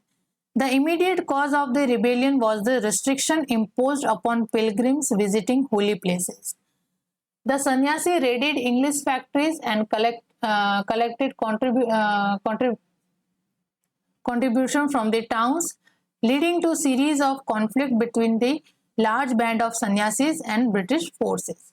अब यहाँ पे क्या होता है कि फेमाइन की कंडीशन है, लैंड रेवेन्यू सिस्टम है, इन सब की वजह से यहाँ पे डिसकॉन्टेंट तो ब्रिटिश रूल के अगेंस्ट उत्पन्न हो ही रहा है इन सन्यासी लोगों के मन में। लेकिन इसका इमीडिएट कॉज क्या होता है, ये एक फुल फ्लैज रिबेलियन के अंदर कब आते हैं, जब इनको पिलग्रिम जो होता है तीर्थ यात्रा उस पे जाने के लिए या उन प्लेसेस को जो होली प्लेसेस है उनके विजिटिंग के ऊपर यहाँ पे रेस्ट्रिक्शन लगा दिया जाता है बाय द ब्रिटिश गवर्नमेंट। तो ये सन्यासी फिर जो है इसके खिलाफ प्रोटेस्ट करते हैं और कंप्लीट बंगाल के रीजन को फिर ये रेड करते हैं, लूटते हैं और टाउन से अपना कंट्रीब्यूशन जो है वो कलेक्ट करते हैं। और फिर इनका जो कॉन्फ्लिक्ट है वो ब्रिटिश फोर्सेस और सन्यासी दोनों के बीच में यहाँ पे देखने को मिलता है। After the nearly half century long strife, the sanyasi uprising ended in the second quarter of the 19th century। Prominent leader इसके थे भवानी पाठक एंड देवी चौधरानी। तो सन्यासी रिवोल्ट क्या था, समझ में आ गया। जो कंडीशन बंगाल के अंदर ब्रिटिश रूल के साथ इस्टेब्लिश हुई थी और धीरे धीरे जब अवध का अनेक्सेशन कर लिया गया, बंगाल के नवाब को वहां से हटा दिया गया, तो ये सन्यासी जो है अब आर्मी से इनको डिपोज कर दिया गया। पहले ये अवध के नवाब और बंगाल के नवाब की आर्मी में एज अ आर्म्ड सन्यासी के रूप में एम्प्लॉयड थे और अपना कंप्लीट जो लाइफ थी इनकी वो किन पे डिपेंडेंट थी, इन अवध के नवाब और बंगाल के नवाब के ऊपर डिपेंड थी। लेकिन जैसे अवध का और बंगाल का अनेक्सेशन कर दिया गया तो ये सन्यासी अब डिपोज हो गए अपनी पोस्ट से और अनएम्प्लॉयड हो गए। तो अब इनका जो पैट्रोनेज था, जो इनका संरक्षण था, वो छीन लिया गया बाय द ब्रिटिश गवर्नमेंट। तो अब ये फिर दर दर की ठोकरें खाने लगे, मांग मांग के फिर अपना गुजारा करने लगे। लेकिन यहाँ पे भी और क्या होता है, चलो मांग मांग के गुजारा हो जाता है, लेकिन जो लोकल जमींदार हुआ करते थे वो इनके बिग पैट्रोनेज हुआ करते थे। जो जमींदार थे वो इनको यहाँ पे दान दक्षिणा खूब अच्छी दिया करते थे, सो इससे इनका गुजारा हो जाता था। लेकिन बाद में जब लैंड रेवेन्यू सिस्टम इंट्रोड्यूस किया गया तो जमींदारों की हालत भी बहुत खस्ती होने लगी और ये इन सन्यासीज को फिर डोनेशन वगैरह देने के काबिल भी नहीं रहे इतना भी, बिकॉज यहाँ पे हैवी रेवेन्यू जो है इम्पोज किया जाता था और इन जमींदारों के पास कुछ भी नहीं रहता था कि वो इन सन्यासीज को यहाँ पे पैट्रोनेज दे सके, उनकी लाइफ का पूरा जो वी कैन से सस्टेनेबिलिटी है वो चला सके। इस तरह से जमींदारों के पास कुछ भी नहीं रह जाता, जिससे कि सन्यासी लोगों का ये पैट्रोनेज भी यहाँ से चला जाता है। तो पहले यहाँ पे अपने राजा अवध के नवाब वगैरह की आर्मी से डिपोज होते हैं, फिर जमींदारों के पैट्रोनेज से इनसे यहाँ वंचित कर दिया जाता है because of land revenue system. और इमीडिएट कॉज तब होता है जब इनको जो होली प्लेस की विजिट करते हैं ये सन्यासी, तीर्थ यात्राओं पे जाते हैं, उनके ऊपर रिस्ट्रिक्शन लगा दिया जाता है बाय द ब्रिटिश गवर्नमेंट। और यहाँ पे टैक्स इंपोज कर दिया जाता है कि अगर आपको विजिट करना है तो आपको क्या पे करना पड़ेगा, टैक्स पे करना पड़ेगा। तो इस तरीके की पॉलिसीज जो है वो ब्रिटिश रूल ने अपनाई थी अगेंस्ट दी सन्यासीज। और फिर ये सन्यासी जो है फाइनली प्रोटेस्ट करते हैं, आर्म रिबेलियन राइज होता है अगेंस्ट द ब्रिटिश गवर्नमेंट, जिसके प्रोमिनेंट लीडर भवानी पाठक और देवी चौधरानी थे। तो ये था सन्यासी रिवोल्ट। तो इसका रिलीजियस कलर इस वजह से है बिकॉज ये सन्यासी जो हिंदू सन्यासी होते हैं, नागा वगैरह कम्युनिटी, उनके द्वारा किया जाता है, इस वजह से these rebellions having religious colour. लेकिन इनके ग्रीवेंसेस क्या है, लोकल ग्रीवेंसेस है, यानी जो इनका पैट्रोनेज था या जो ट्रेडिशन था उसको चैलेंज किया गया, इनके जो कस्टमरी राइट्स है वो इनसे छीने गए, इनका पैट्रोनेज इनसे छीना गया, तो उनके अगेंस्ट इनका ये प्रोटेस्ट था। ठीक है, that's why we included this sanyasi uprising into the rebellions having religious colour. Next यहाँ पे हम आते हैं वहाबी मूवमेंट पे। अब वहाबी मूवमेंट जो है इसका नेचर कैसा है, रिवाइवलिस्ट है। रिवाइवलिस्ट हमने बात की, वो मूवमेंट जो कि पुराने ट्रेडिशन या कस्टम या पास्ट के जो सिस्टम है उसको रीइंट्रोड्यूस किया करना चाहता है या पास्ट को रिवाइव करना चाहता है। तो इसके फाउंडर जो थे वहाबी मूवमेंट के, जो सेंट्रल एशिया की तरफ शुरू हुआ था, उसके फाउंडर थे वहां पे अब्दुल वहाब ऑफ नेज। नेज जो है वो सेंट्रल एशिया या अरब कंट्रीज के अंदर जगह पड़ती है। वहां पे अब्दुल वहाब ने इस वहाबी मूवमेंट का फाउंडेशन किया था अराउंड 1703 टू 1787 के बीच में। इस वहाबी मूवमेंट का अपीयरेंस इंडिया के अंदर अर्ली 19th सेंचुरी में हमें देखने को मिलता है और इंडिया के अंदर इसके फाउंडर होते हैं सैयद अहमद ऑफ राय बरेली। तो राय बरेली के सैयद अहमद जो थे वो उन्होंने वहाबी मूवमेंट की फाउंडेशन रखी इन इंडिया। इसको सैयद अहमद बरेलवी भी कहते हैं, ठीक है, बिकॉज वो राय बरेली से बिलोंग करते हैं, इस वजह से बरेलवी, सैयद अहमद बरेलवी। कब शुरू होता है इंडिया में वहाबी मूवमेंट? 1820 से 21 के बीच में, यानी कि जब पंजाब का अनेक्सेशन नहीं होता है उससे पहले की बात है ये, ठीक है। स्टूड फॉर रिफॉर्म इन इस्लाम, इसकी क्या आइडियोलॉजी थी कि इस्लाम के अंदर रिफॉर्म होने हैं। रिजेक्टेड ऑल एक्रिशंस, ऑल एक्विजिशंस का रिजेक्शन का मतलब है कि यहाँ पे एक्विजिशन से मतलब है एक साथ वृद्धि, यानी कि एक साथ वृद्धि यानी अन्य रिलीजन्स की भी जो यहाँ पे ग्रोथ होती है उसको इन्होंने नकारा, और केवल किसकी ग्रोथ होनी चाहिए यहाँ पे, इस्लाम की ग्रोथ होनी चाहिए। Focused on purity of Islam, तो जो इस्लाम प्योर फॉर्म के अंदर जो सेंट्रल एशिया के अंदर हुआ था एमर्ज, उसी तर्ज पे ये वापस यहाँ पे रिफॉर्म करना चाहते हैं इन इंडिया के अंदर। Got transform into religion political movement, बाद में ये एज अ पॉलिटिकल मूवमेंट के अंदर कन्वर्ट हो जाता है। Aimed at restoring Muslim power, क्या एम था इनका, मुस्लिम पावर को रिस्टोर करना in India by ousting Sikh in Punjab and British in Bengal. तो यहाँ पे इस वजह से ये रिवाइवलिस्ट इन नेचर हो जाते हैं, बिकॉज ये जो मुस्लिम पावर है उसको रिस्टोर करना चाहते थे इंडिया के अंदर, जैसे मुगलों के समय था वो वापस सिस्टम इनको इंट्रोड्यूस करना था, या फिर वी कैन से कि सेंट्रल एशिया के अंदर जो ऑटोमन एम्पायर था उसकी तर्ज पे ये वापस मुस्लिम पावर का रिस्टोरेशन इंडिया में करना चाहते हैं। सिखों को पंजाब से और ब्रिटिश लोगों को बंगाल से यहाँ पे खदेड़ कर या निकाल कर या इनका अंत कर कर मुस्लिम पावर को इंडिया के अंदर ये रिस्टोर करना चाहते हैं।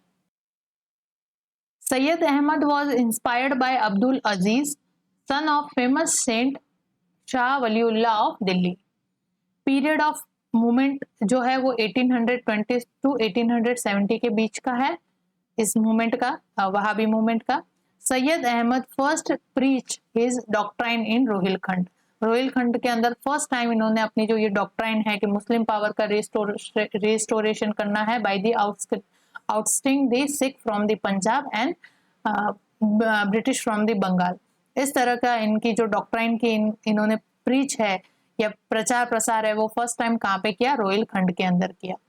1822 के अंदर Syed Ahmad choose Patna as centre of his activities. He appointed 4 खलीफ स्पिरिचुअल एजेंट, खलीफ कौन है यहाँ पे, यहाँ इनके spiritual agent for propagation of his ideas, उसके विचारों के प्रोपोगेशन के लिए, प्रचार प्रसार के लिए उसने 4 खलीफ की यहाँ पे नियुक्ति की, सो दैट कि वो उसकी आइडियोलॉजी का प्रसार पूरे भारत में या पूरे उस टेरिटरी पे, नॉर्दर्न टेरिटरी के ऊपर कर सके।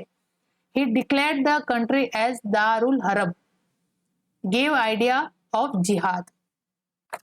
दारुल अरब का मतलब है कंट्री ऑफ इनेमी या टेरिटरी ऑफ इनेमी, ठीक है, कि जो ये जगह है इंडिया जो है वो किसकी टेरिटरी है, इनेमी की, दुश्मनों की।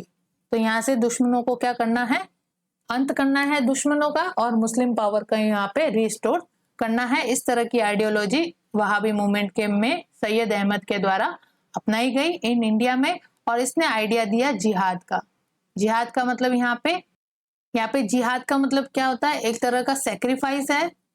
कैसा सेक्रीफाइस है, उन लोगों के खिलाफ जो कि इस्लाम के अगेंस्ट है या जो इस्लामिक नहीं है या जो मुस्लिम नहीं है, वो सारे क्या है, बाकी इनेमी है, काफिर है।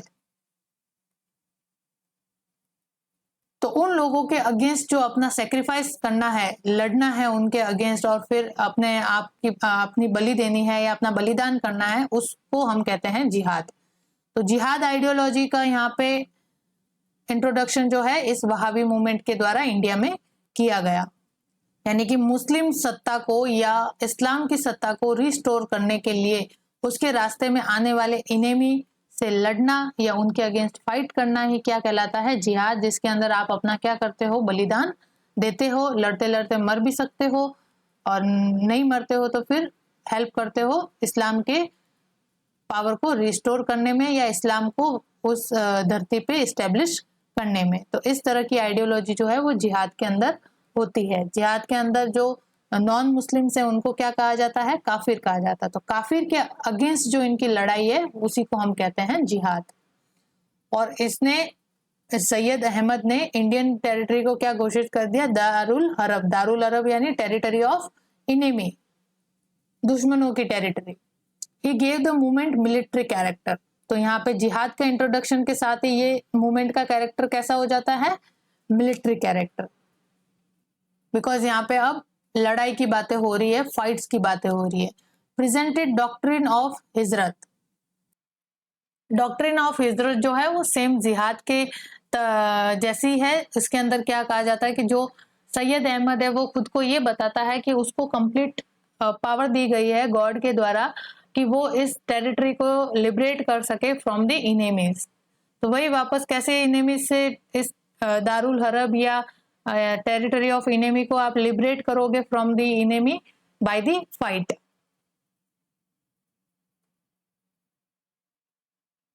तो ये जो डॉक्ट्रिन है वो कहलाती है डॉक्ट्रिन ऑफ हिजरत।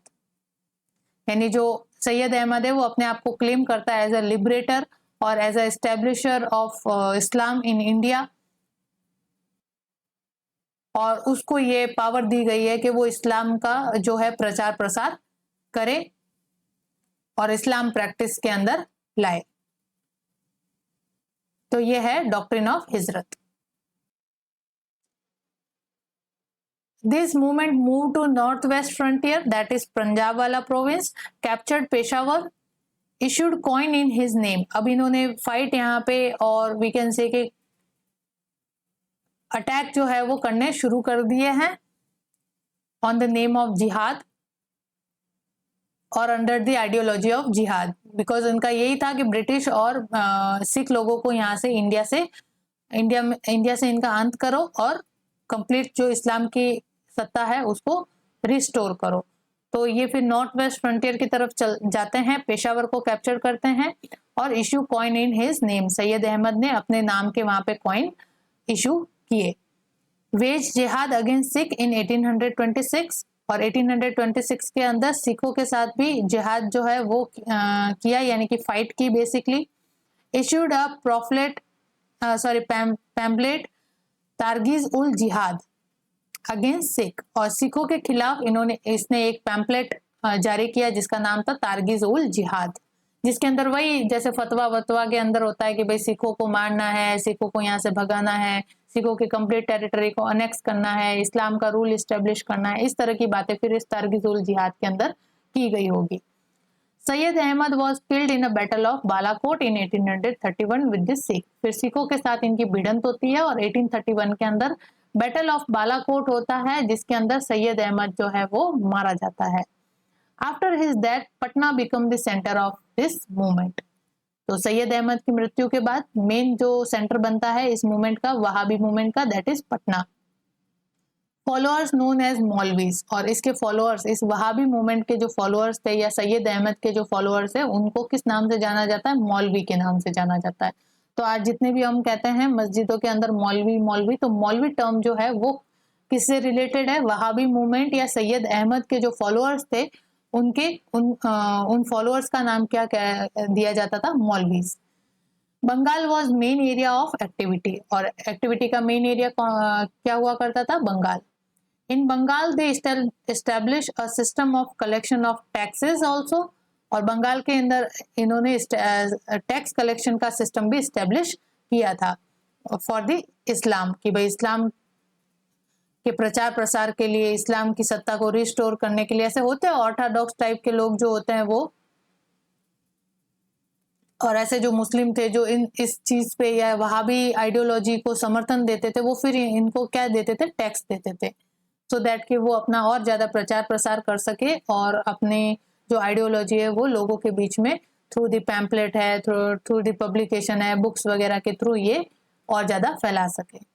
Movement had social base constituted by every rank of Muslims.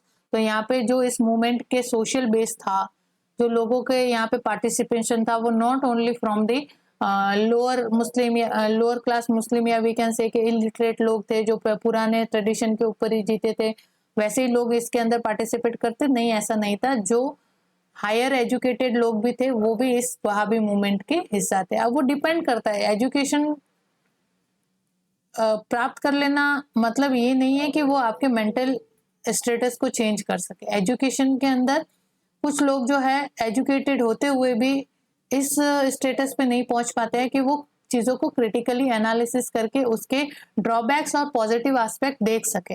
जो ये चीज कर लेते हैं वो इन चीजों से ऊपर उठ जाते हैं और प्रोग्रेसिव आइडिया की तरफ चलते हैं, प्रोग्रेसिव डेवलपमेंट की तरफ चलते हैं। लेकिन बाकी जो है वो एजुकेटेड होने के बाद क्या करते हैं, पढ़ना लिखना। एजुकेटेड का मतलब यहाँ पे क्या है, सिर्फ पढ़ना लिखना।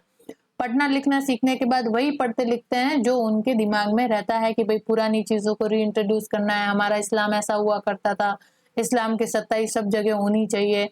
तो लादेन जैसे भी यहाँ पे लोग इतने एजुकेटेड होने के बाद भी आप देखते हो कि एज अ टेररिस्ट के रूप में आते हैं because of this ideology. Ideology can change the mind of every educated person.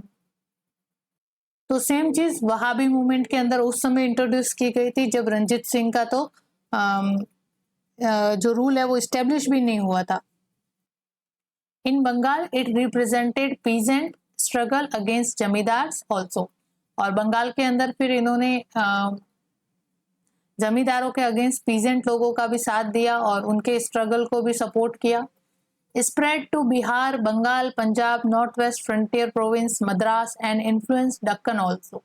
ठीक है, फिर धीरे धीरे इनकी जो आइडियोलॉजी है उसका एक्सपांडेशन होता गया in these regions. Mir Nasir Ali and Titu Mir, Mir Nasir Ali and Titu Mir preach Wahabi doctrine at Barasat in 1827।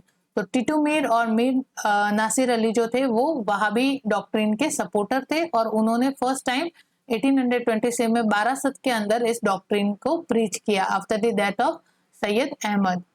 Enlisted followers from weaver and low class in Jessore and Nadia. फिर इसके फॉलोअर्स और ज्यादा बढ़ते गए जिसके अंदर वीवर्स जो थे, जो बुनकर थे, वो लो क्लास के लोग जो थे उनको, बिकॉज लो क्लास के जो लोग थे उनको इजीली आप जो है वो डाइवर्ट कर सकते हो, उनके ब्रेन को इजीली वॉश किया जा सकता है बिकॉज उनके अंदर लोअर क्लास के जो लोग थे एक तो वो एक्सप्लॉयटेशन की एक्सट्रीम स्टेज पे होते हैं, उनका exploitation by the upper classes किया जाता है। सेकंड, उनके अंदर जो एजुकेशन का स्प्रेड है वो भी बहुत कम होता है, इस वजह से भी वो इजीली इन आइडियोलॉजी के प्रभाव में आ जाते हैं। तो नादिया और जैसौर की जगह से इन वीवर्स और लो क्लास फॉलोअर्स को यहाँ पे एनलिस्टेड किया गया और then veg jihad against the British rule and proclaimed end of the British Raj. Storm Nadia, Faridpur, 24 Pargana is और यहाँ पे नादिया, फरीदपुर, 24 परगना के अंदर इन लोगों ने जिहाद को जो है वो परफॉर्म किया। जिहाद यानी यहाँ पे फाइट जो है ब्रिटिश एम्पायर के अगेंस्ट जो है प्रोटेस्ट वगैरह जैसी चीजें, या फाइट कह दो या अटैक कह दो, ये किया इन नादिया और फरीदपुर और 24 परगना के अंदर। और यहाँ पे जो मेन रोल प्ले करता है वो यहाँ पे वहाबी मूवमेंट का जो लेफ्टिनेंट होता है गुलाम मौसूम, वो मेन इंपॉर्टेंट रोल प्ले करता है against in the jihad against the British rule. And then Titu Mir was killed in British action. और जब ये भिड़ंत होती है तो उसके अंदर टीटू मीर जो है वो मारा जाता है। तो ये था यहाँ पे वहाबी मूवमेंट जिसका मेन एम क्या था, जो इस्लाम है उसकी सत्ता को रिस्टोर करे by the ousting the other religion, या वी कैन से जो उस समय की पावर थी, जैसे ब्रिटिश रूल है मेन पावर के रूप में थे, सिख है वो मेन पावर के रूप में थे, तो उनको यहाँ से उनका अंत करके इस्लाम की सत्ता को स्टोर करे। और इसके लिए क्या परफॉर्म किया जाए, जिहाद या फिर हिजरत जैसी डॉक्ट्रिन उन्होंने पेश की। तो बेसिकली ये जो थे रिवाइवलिस्ट इन कैरेक्टर थे, जो कि पास्ट की जो सत्ता है उसको वापस रिस्टोर करना चाहते थे। और कुछ भी एजुकेशन फील्ड के अंदर या मुस्लिम लोगों के जो सोशल स्टेटस है उसके अपग्रेडेशन के लिए कोई भी वर्क इन्होंने नहीं किया। इनका मेन था कि बस वही सत्ता, इस्लाम की सत्ता एस्टेब्लिश करना, इस्लाम की सत्ता को एस्टेब्लिश करना। और basically it was violent in character, या we can say military in character. तो ये था वहाबी मूवमेंट। नेक्स्ट चलते हैं हम। नेक्स्ट है मूवमेंट ऑफ टीटू मीर। टीटू मीर के द्वारा मूवमेंट क्या चलाया गया, स्टार्टेड बाय मीर निथार अली, और वी कैन से टीटू मीर का ही नाम था Mir Nithar Ali, disciple of Syed Ahmad of Barelvi in Bengal in 1820s। जो सैयद अहमद जिन्होंने वहाबी मूवमेंट अभी हमने देखा उसके फॉलोअर थे ये टीटू मीर। तो सेम आइडियोलॉजी ये भी फॉलो करेगी, जो वहाबी मूवमेंट के अंदर है उसको सपोर्ट करेंगे। It was independent offshoot of Wahhabis. तो ये जो मूवमेंट है टिटुमिर का, ये एक इंडिपेंडेंट ऑफशूट है of the Wahhabi movement. Advocate a change in the mode of dress to distinguish Muslim from Hindus. तो यहाँ पे किस चीज के ऊपर इसने फोकस किया टिटुमिर ने? मोड ऑफ ड्रेस के ऊपर, कि जो मुस्लिम लोग हैं वो हिंदुओं की तरह ड्रेसअप ना हो, इनका एक अलग से ड्रेस कोड होना चाहिए, जैसे कि टोपी पहने या वो वैसे जो आज अलग से हम देख के पहचान लेते कि नहीं ये मुस्लिम है, उस तरह का ड्रेस कोड हो, कि खाली दाढ़ी रखनी है, आपको बियर्ड रखनी है, मुस्टैच नहीं रखनी है, इस तरह का जो ड्रेस कोड है वो अप्लाई किया गया by the Titumir, so that कि they can distinguish themselves from the Hindu. It was against the customs and belief borrowed from the popular Hinduism. वही वापस यहाँ पे कि जो हिंदुइज्म से इन्होंने, जो मुस्लिम्स जो इंडिया के अंदर मुस्लिम रहते थे, अब ये पे मुगल टाइम के अंदर हम देखते हैं कि हिंदू मुस्लिम जो है लगभग 400 सालों तक यहाँ पे साथ रहते हैं। तो एक दूसरे के रिलीजन के से इन्होंने जो अच्छी अच्छी चीजें हैं या कुछ बिलीव्स है वो एक दूसरे से इन्होंने इंटरचेंज किए। तो जो इंटरचेंज हिंदुइज्म की वजह से मुस्लिम कम्युनिटीज के अंदर आए इन इंडिया, उसका विरोध किया इस टिटुमिर ने। ठीक है, बिकॉज इसने क्या है कि प्योर फॉर्म ऑफ इस्लाम जो है उसकी डॉक्ट्रिन को फॉलो करता है ये वहाबिज्म। तो वहाबिज्म का मतलब प्योर फॉर्म ऑफ इस्लाम ये है कि जो इस्लाम सेंट्रल एशिया के अंदर उत्पन्न हुआ था, ऑटोमन एम्पायर के समय जो उत्पन्न हुआ था, उस जैसा ही इस्लाम जो है वो होना चाहिए। उसके अंदर और भी किसी चीज का डेवलप या चेंजेस जो है वो हम बर्दाश्त नहीं करेंगे। लेकिन इंडिया के अंदर क्या था, बहुत सारे जो हिंदूज थे वो कन्वर्ट हुए थे मुस्लिम्स के अंदर बिकॉज ऑफ द औरंगजेब की पॉलिसी वगैरह। तो यहाँ पे जो वो मुस्लिम थे वो हिंदू ही थे बेसिकली, फ्रॉम देयर एंसेस्टर, वो कन्वर्टेड थे। तो कुछ कुछ ट्रेट्स जो थे उन मुस्लिमों के अंदर हिंदुइज्म के तो होंगे। तो टिटुमिर ने ये कहा कि जो हिंदुइज्म से इन्होंने बोरो किए हैं बिलीफ्स एंड कस्टम्स, उसको ये छोड़े। It came in conflict with the Hindu landlords and British indigo planters and eventually with British administration। ठीक है, फिर टिटुमिर का जो ये मूवमेंट है उससे हिंदू लैंडलॉर्ड्स थे वो भी लैंडलॉर्ड के साथ भी इसका कॉन्फ्लिक्ट होता है, ब्रिटिश इंडिगो प्लांटर्स थे इनके साथ इसका कॉन्फ्लिक्ट होता है, और फाइनली ब्रिटिश एडमिनिस्ट्रेशन के साथ जब इसका कॉन्फ्लिक्ट होता है तो फिर ये इस कॉन्फ्लिक्ट के अंदर मारा जाता है। तो ये था मूवमेंट ऑफ टिटुमिर। कुछ ज्यादा नहीं है, बस इसने जो कस्टम और बिलीफ जो बोरो किए गए थे हिंदुइज्म से अमंग द मुस्लिम्स, उसको छोड़ने के लिए कहा, और अलग से एक ड्रेस कोड होना चाहिए so that they can distinguish from the Hindus, और इस तरह की बातें इस मूवमेंट में की गई। और बेसिकली टिटुमिर जो है वो सैयद अहमद का फॉलोअर था, तो ऑब्वियसली वहाबीज मूवमेंट को या वहाबिज्म को ये फॉलो करता था। नेक्स्ट आ जाते हैं हम यहाँ पे फराजी मूवमेंट। फराजी मूवमेंट के जो फाउंडर थे वो थे हाजी शरीयतुल्लाह, फरीदपुर से थे। एरिया, इस मूवमेंट का एरिया था ईस्ट बंगाल और शुरू होता है इन 1840। रिलीजियस रिफॉर्म्स क्या थे इनके? रिजेक्शन ऑफ सुपरस्टिशंस यानी अंधविश्वास के जो रिजेक्शन है उसको, जो अंधविश्वास को फॉलो किया करते थे लोग, उनको कहा कि अंधविश्वास को फॉलो ना करो, और इसका रिजेक्शन किया इन्होंने। और इस्लाम के अंदर जो करप्शन की प्रैक्टिसेस हुआ करती थी उसके ऊपर भी बैन लगाने की इन्होंने बात कही। Later declared country under British as दारुल हरब। अब यहाँ पे बातें तो इन्होंने सही कही है, सुपरस्टिशियस करप्शन इस्लाम जो होते थे उन प्रैक्टिसेस को इन्होंने बैन करने की या इनका रिजेक्शन शुरू किया। लेकिन सेम ये भी फराजी मूवमेंट जो है ये भी रिवाइवलिस्ट होगा, बिकॉज इन्होंने भी सेम जो ब्रिटिश अथॉरिटी है उसको एक्सेप्ट ना करके उसको क्या ट्रीट कर रहे हैं, एज अ इनेमी ट्रीट कर रहे हैं। और वही इनेमी ट्रीट करने के बाद भी ऐसा नहीं है कि उसके अंदर नेशनलिज्म की भावना है, ये इंडिया के अंदर जो ये नहीं चाहते कि ब्रिटिश रूल हो, ऐसी भावना नहीं है। यहाँ पे सेम वही इस्लाम का रूल एस्टेब्लिश करना है, इस वजह से ये जो कंट्री है वो पूरी क्या है, दारुल हरब है, यानी कंट्री टेरिटरी ऑफ इनेमी है, और वहां से इनेमी को हटाना है थ्रू दी जिहाद एंड ऑल, एंड इस्लाम की सत्ता को रिस्टोर करना है, जिस तरह की आइडियोलॉजी वापस फराजी मूवमेंट के अंदर होती है। तो बेसिकली इन्होंने कुछ जिहाद की तो बात नहीं की थी, लेकिन दारुल हरब और इसी तरह की आइडियोलॉजी इनकी थी। Gather discontented peasantry and craftsman and arouse them. इन्होंने क्या किया, इस मूवमेंट को स्ट्रॉन्ग करने के लिए जो डिसकंटेंटेड पीजेंट्री थी, जो असंतुष्ट पीजेंट्री थी, किसान वर्ग था, और क्राफ्ट्समैन थे, उनको इकट्ठा किया और ब्रिटिश रूल के अगेंस्ट फिर खड़ा किया। हिज सन एंड सक्सेसर, हाजी शरीयतुल्लाह का सन, या वी कैन से उसका वापस सक्सेसर जो था Mohammad Mohsin known as Dadu Miyan, was more politically minded. ठीक है, इन्होंने फिर इस मूवमेंट को पॉलिटिकली टर्न दिया। He try to organise peasantry against zamindars, और इसने जो किसान वर्ग था उसको जमींदारों के खिलाफ खड़ा किया। अब जो रिवोल्ट होते हैं वो जमींदारों के खिलाफ होने लगे। Declared that all lands belong to God and no one had right to demand only tax, any tax. तो यहाँ पे इसने किस तरह की आइडियोलॉजी पेश की कि फर्स्ट तो एक तो दारुल हरब, रिवाइवलिस्ट इन कैरेक्टर कैसा है कि देखो बात तो सही की उसने कि भाई रिफॉर्म्स होने चाहिए जिसके अंदर सुपरस्टिशियंस की प्रैक्टिसेस नहीं होनी चाहिए, जो करप्शन है इस्लाम के अंदर उसकी प्रैक्टिसेस नहीं होना चाहिए।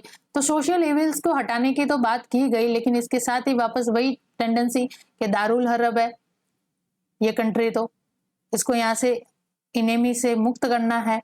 तो इनेमी बिल्कुल यहाँ पे ब्रिटिश रूल जो है वो सबकी इनेमी है, हिंदुओं की भी इनेमी है, मुस्लिम की है, सिख की, सबकी इनेमी के रूप में वर्क कर रहा है। ब्रिटिश रूल जो है वो एलियन इन कैरेक्टर तो है, लेकिन यहाँ पे नेशनलिज्म की भावना नहीं है इनके मन में।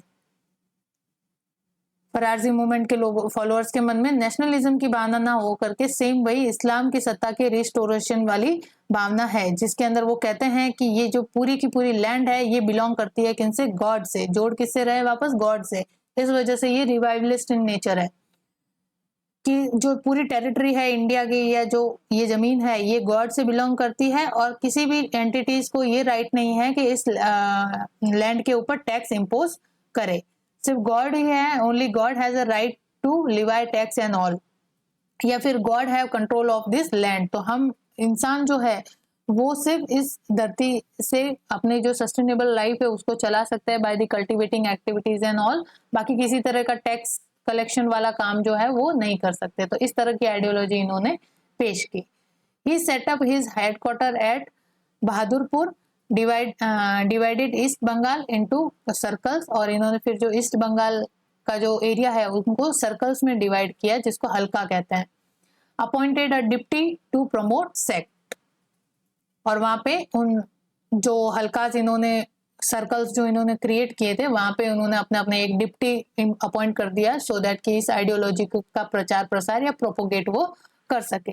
ही सेटल्ड डिस्प्यूट्स, डिलीवर्ड जस्टिस, और उन्होंने फिर जैसे दरबार लगाने जैसी बात होती है तो इन्होंने फिर जो सोशल डिस्प्यूट्स है उनको जैसे हम कहते हैं ना कि भाई मुस्लिम्स लोग अपने ज्यादा जो डिस्प्यूट है वो मौलवियों से या फिर जो मस्जिद है उनके अंदर अपना निपटारा करते हैं, कोर्ट की तरफ वो ज्यादा नहीं जाते हैं, तो इनके सेपरेट मुस्लिम लॉज वगैरह होते हैं।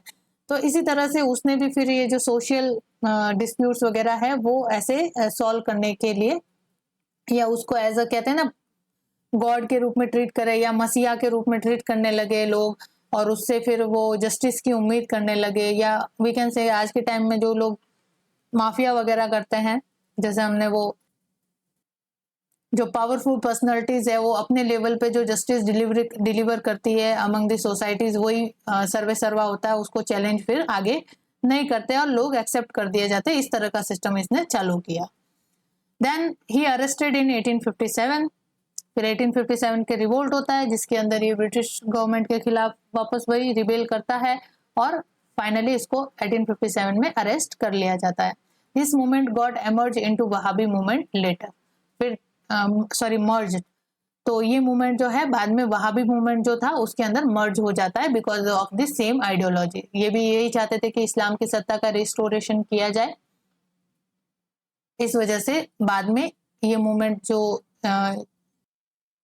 मोहम्मद मुशीन के अरेस्ट के बाद कंप्लीटली इस मूवमेंट को किस में मर्ज कर दिया गया, वहाबी मूवमेंट के अंदर मर्ज कर दिया गया। नेक्स्ट आते हैं हम अहमदिया मूवमेंट और खुदाइनी movement. Started in around 1899 at a town of Kudayan under the leadership of Mirza Ghulam Ahmad of Kudayan, Gurdaspur Punjab. ठीक है, ये कहाँ पे जगह पड़ती है? Qadian, Gurdaspur Punjab. It emphasise the humanitarian and universal character of इस्लाम।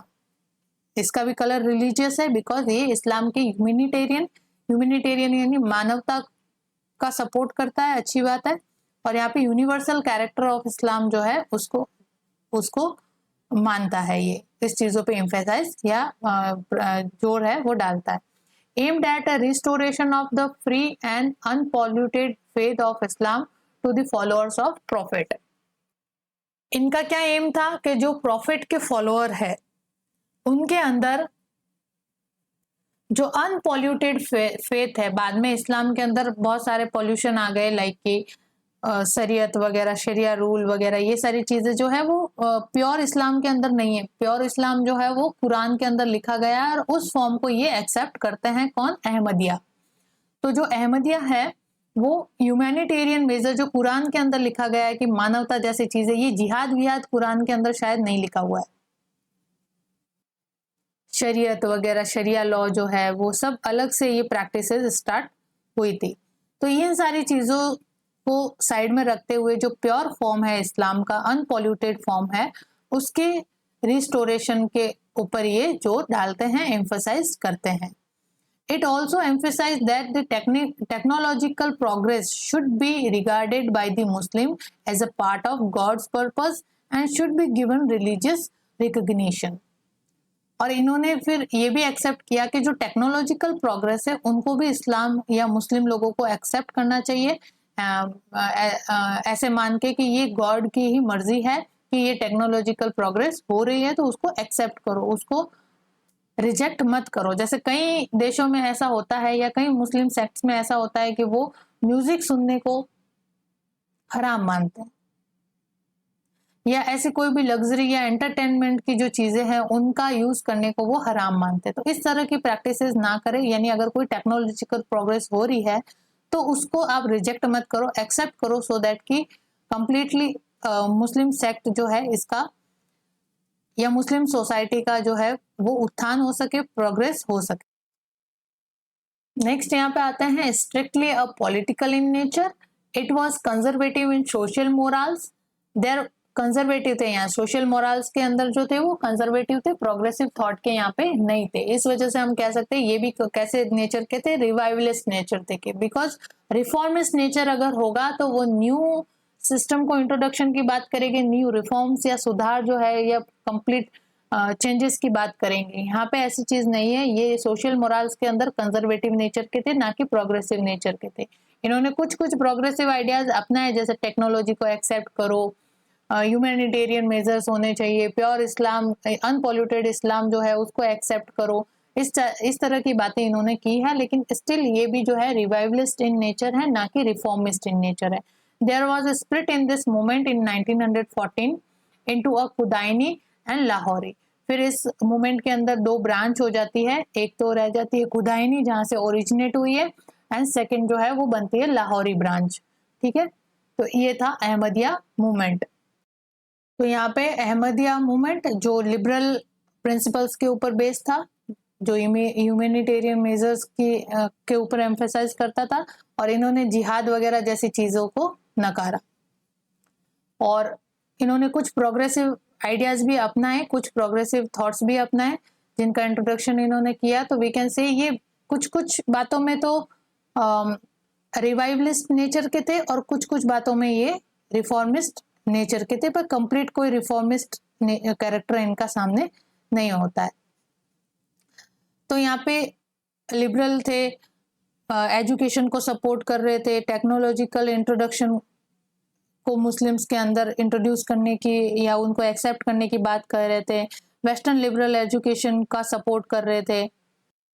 और यहाँ पे अहमदिया कम्युनिटी ओनली कम्युनिटी थी जो ये मानती थी, और we can say only Islamic sect था ये अहमदिया कम्युनिटी, जो ये मानता था कि मिर्जा गुलाम अहमद के रूप में एक मसीहा आया है जो कि इस रिलीजियस वॉर को एंड करेगा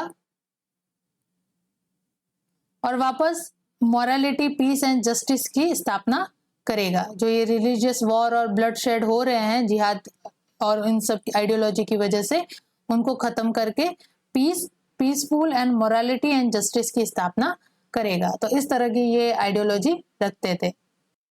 नेक्स्ट आते हैं हम अलीगढ़ मूवमेंट पे। Aligarh movement was completely we can say reformist in nature. ये रिफॉर्मिस्ट मूवमेंट है, यानी कि इन्होंने न्यू रिफॉर्म्स को इंट्रोड्यूस करने की बात कही among the Muslims.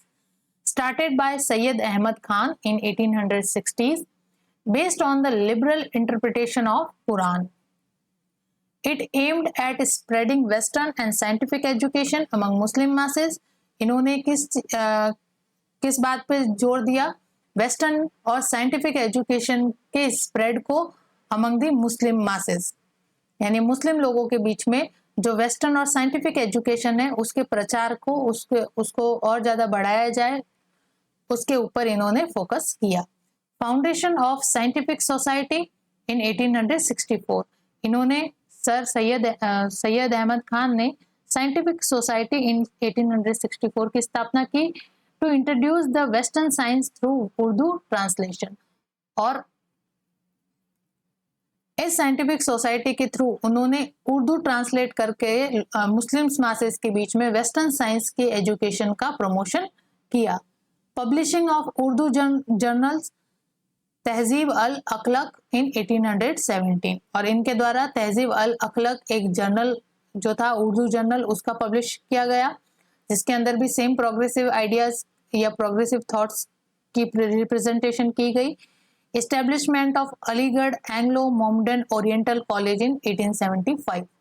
Aligarh Anglo Mohammedan oriental college की स्थापना सैयद अहमद खान के द्वारा 1875 में की गई। तो अब इसको अलीगढ़ मूवमेंट के पॉइंट्स को पढ़ के आपको समझ में आ रहा होगा कि किस तरह के जो चेंजेस है वो अगर इंट्रोड्यूस किए जाते हैं तो वो मूवमेंट जो है वो रिफॉर्मिस्ट इन नेचर होगा। यहाँ पे देखो कंप्लीट वेस्टर्न एजुकेशन है, साइंटिफिक टेम्परामेंट है, उनको अडॉप्ट करने की बातें की जा रही है, और जो ट्रेडिशन है, जो कस्टमरी चीजें या रेडिकल चीजें होती आ रही है उनको बदलने की बातें यहाँ पे की जा रही है among the society, so that कि सोसाइटी का या मुस्लिम कम्युनिटी का यहाँ पे अपलिफ्टमेंट किया जा सके by the spread of education.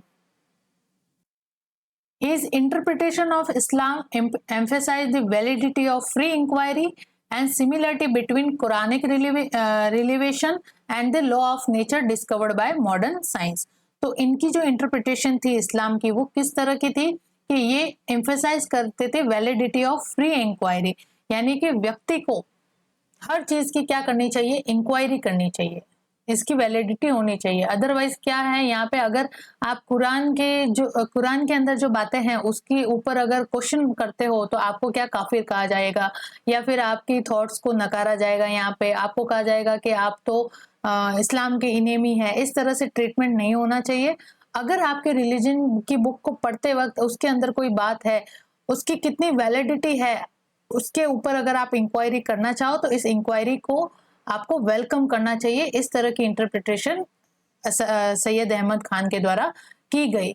और उन्होंने ये भी कहा कि जो पुरानिक रिलेवेशन है और मॉडर्न साइंस के द्वारा जो लॉज ऑफ नेचर दिए गए हैं, क्या इन दोनों के बीच में सिमिलरिटी है, इस तरह की इंक्वायरी भी व्यक्ति के द्वारा की जाने चाहिए। तो इन्होंने बेसिकली जो इंडिविजुअल लिबरेशन होता है, यानी इंडिविजुअल पर्सन के इंडिविजुअल थॉट्स का जो लिबरेशन होता है उसकी बात यहाँ पे रखी। ठीक है। And it was a systemic movement aimed at reforming the social, political, educational aspect of the Muslim community. The programs for reform was educational, religious and political. ठीक है। Mohammedan Anglo-Oriental Education Conference was started in 1886 for promoting Western education among Muslims। ठीक है। यहाँ पे Mohammedan Anglo-Oriental Education Conference की भी शुरुआत की गई इन 1886 में। उसका एम क्या था, मुस्लिम्स के बीच में वेस्टर्न एजुकेशन का प्रमोशन किया जा सके। Syed Ahmad Khan was in judicial service of the company. और जो सर सैयद अहमद खान थे वो खुद भी जुडिशियल सर्विस के अंदर थे under the company rule. 1878 he become a member of imperial legislative council. जब 1861 के अंदर इंपीरियल लेजिस्लेटिव काउंसिल का गठन होता है और इंडियंस की एंट्री यहाँ पे स्टार्ट होती है, तो Syed Ahmad Khan was become the member of Imperial Legislative Council. Wrote the book in 1860, The Loyal Mohammedans of India. The Loyal Mohammedans of India. ये बुक जो है वो सैयद अहमद खान के द्वारा 1860 में लिखी गई। Was given title of knighthood in 1888 because he was in the service of judicial service of the company, तो उनको नाइटहुड की उपाधि भी दी गई। नाइटहुड बेसिकली ये जो उपाधियां हुआ करती थी, राय बहादुर, खान बहादुर, शेर बहादुर, नाइटहुड, ये सारी उपाधियां उन लोगों को दी जाती थी जो ब्रिटिश रूल के या ब्रिटिश गवर्नमेंट के लॉयल हुआ करते थे। तो यहाँ पे रविंद्रनाथ टैगोर को भी नाइटहुड की उपाधि से नवाजा गया है। तो ये उपाधि किस लिए दी जाती थी कि जो ब्रिटिश गवर्नमेंट के प्रति लॉयल्टी अपनी दिखाते थे। तो यहाँ पे सर सैयद अहमद खान ने किस बात पे जोर दिया? देखो, इन्होंने कंप्लीट अथॉरिटी तो जो है फाइनल कुरान को ही दी, ऐसा नहीं है कि उन्होंने कुरान की सत्ता को नकार दिया। तो फाइनल अथॉरिटी तो कुरान की थी, लेकिन इसके साथ इन्होंने ये भी बात कही कि धर्म को जो है, रिलीजन को टाइम से टाइम जो है वो चेंज करना बहुत जरूरी होता है, अदरवाइज वो एक फॉसिल के रूप में या अवशेष के रूप में बनकर रह जाता है। तो टाइम से टाइम जो जिस तरह के का सिचुएशन या जिस तरह की का प्रेजेंट सिचुएशन चल रही होती है, उस हिसाब से उसकी रिक्वायरमेंट के अकॉर्डिंग रिलीजन के अंदर भी चेंजेस आने चाहिए। तो इस तरह की बात इन्होंने यहाँ पे की। तो इन्होंने जो रिलीजन की इंटरप्रिटेशन है वो रैशनलिज्म को अडॉप्ट करके की, यानी रैशनलिज्म यानी आप इंक्वायरी कर सको क्या सही है क्या गलत है, जो ट्रेडिशन या उसके अंदर बातें लिखी गई है आपके रिलीजन के अकॉर्डिंग जो चीजें हो रही है वो रैशनलिज्म सही गलत के यहाँ पे आप इंक्वायरी कर सको। और इन्होंने जो एक क्रिटिकल अप्रोच भी अपनाई for the freedom of the thoughts and not complete independence on tradition और कस्टम, कि इंसान की जो अपनी एक थॉट है वो होनी चाहिए, कंप्लीट इंडिपेंडेंस होनी चाहिए, वो चाहे तो इंक्वायरी कर सकता है हर चीज की और उसकी उस इंक्वायरी का वेलकम भी करना चाहिए। तो कंप्लीट रैशनलिज्म यहाँ पे बात की जाती है और ये बात की जाती है कि आपकी जो डिपेंडेंस है वो कंप्लीट ट्रेडिशन और कस्टम के ऊपर ना हो करके आपकी थॉट्स के ऊपर हो, फ्रीडम ऑफ थॉट्स यहाँ पे होनी चाहिए। तो इस तरह की बातें इन्होंने कही थी। And he also oppose the Ilbert bill. अब इस इल्बर्ट बिल का तो इनको वेलकम करना चाहिए था as a Indian. Ilbert bill के अंदर क्या बात की गई थी कि जो यूरोपियंस मैटर है वो इंडियन मजिस्ट्रेट के द्वारा भी ट्रायल किए जाने चाहिए। ये इल्बर्ट बिल की बात थी जिसका रिपन ने समर्थन किया, रिपन ने इंट्रोड्यूस करने का भी यहाँ पे एफर्ट लिया था। लेकिन ये बिकॉज जुडिशियल सर्विस में थे ब्रिटिश या कंपनी रूल के, तो इन्होंने फिर इस इल्बर्ट बिल का विरोध करना ही सही समझा। इस वजह से इनको नाइटहुड की उपाधि मिली होगी, बिकॉज ये ब्रिटिश गवर्नमेंट का समर्थन कर रहे हैं यहाँ पे। And said Hindu and Muslim are two eyes of India, and he also said कि मुस्लिम और हिंदू जो है वो इंडिया की दो आंखें हैं, बिकॉज किसी एक के बिना ये इंडिया जो है वो कंप्लीट नहीं कहलाएगा। तो Hindu and Muslim both were the two eyes of India. Founded Indian united patriotic association to counter the Congress, और इन्होंने कांग्रेस को काउंटर करने के लिए, बिकॉज ये लॉयल थे टुवर्ड द ब्रिटिश एडमिनिस्ट्रेशन, इस वजह से इन्होंने कांग्रेस का जब फाउंडेशन 1886 में होता है तो इन्होंने इंडियन यूनाइटेड पैट्रियोटिक एसोसिएशन का गठन किया to counter the Congress. Stood against the Indian national Congress with Raja Shiv Prasad of Banaras, और इंडियन नेशनल कांग्रेस के अगेंस्ट में ये खड़े होते हैं with the Raja Shiv Prasad of Banaras. Founded Mohammedan Anglo oriental defence Association in 1819, और आप ये सर सैयद अहमद खान के द्वारा जितने भी एसोसिएशन और कॉलेजेस या बुक्स वगैरह है इनको याद रखना, बिकॉज ये प्रीलिम्स पर्सपेक्टिव से इम्पोर्टेंट है। तो इन्होंने Mohammedan Anglo oriental defence association का गठन किया in 1819। Persons associated with Aligarh movement, that is associate with him, sir Syed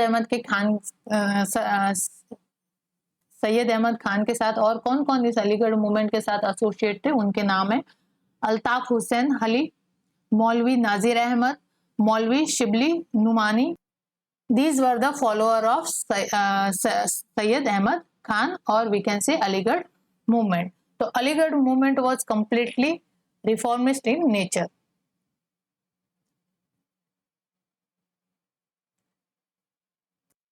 Next, here we have Deoband movement. It was anti-British movement started by Muhammad Qasim Nanawatani and Rashid Ahmad Gangohi in 1867 at Deoband.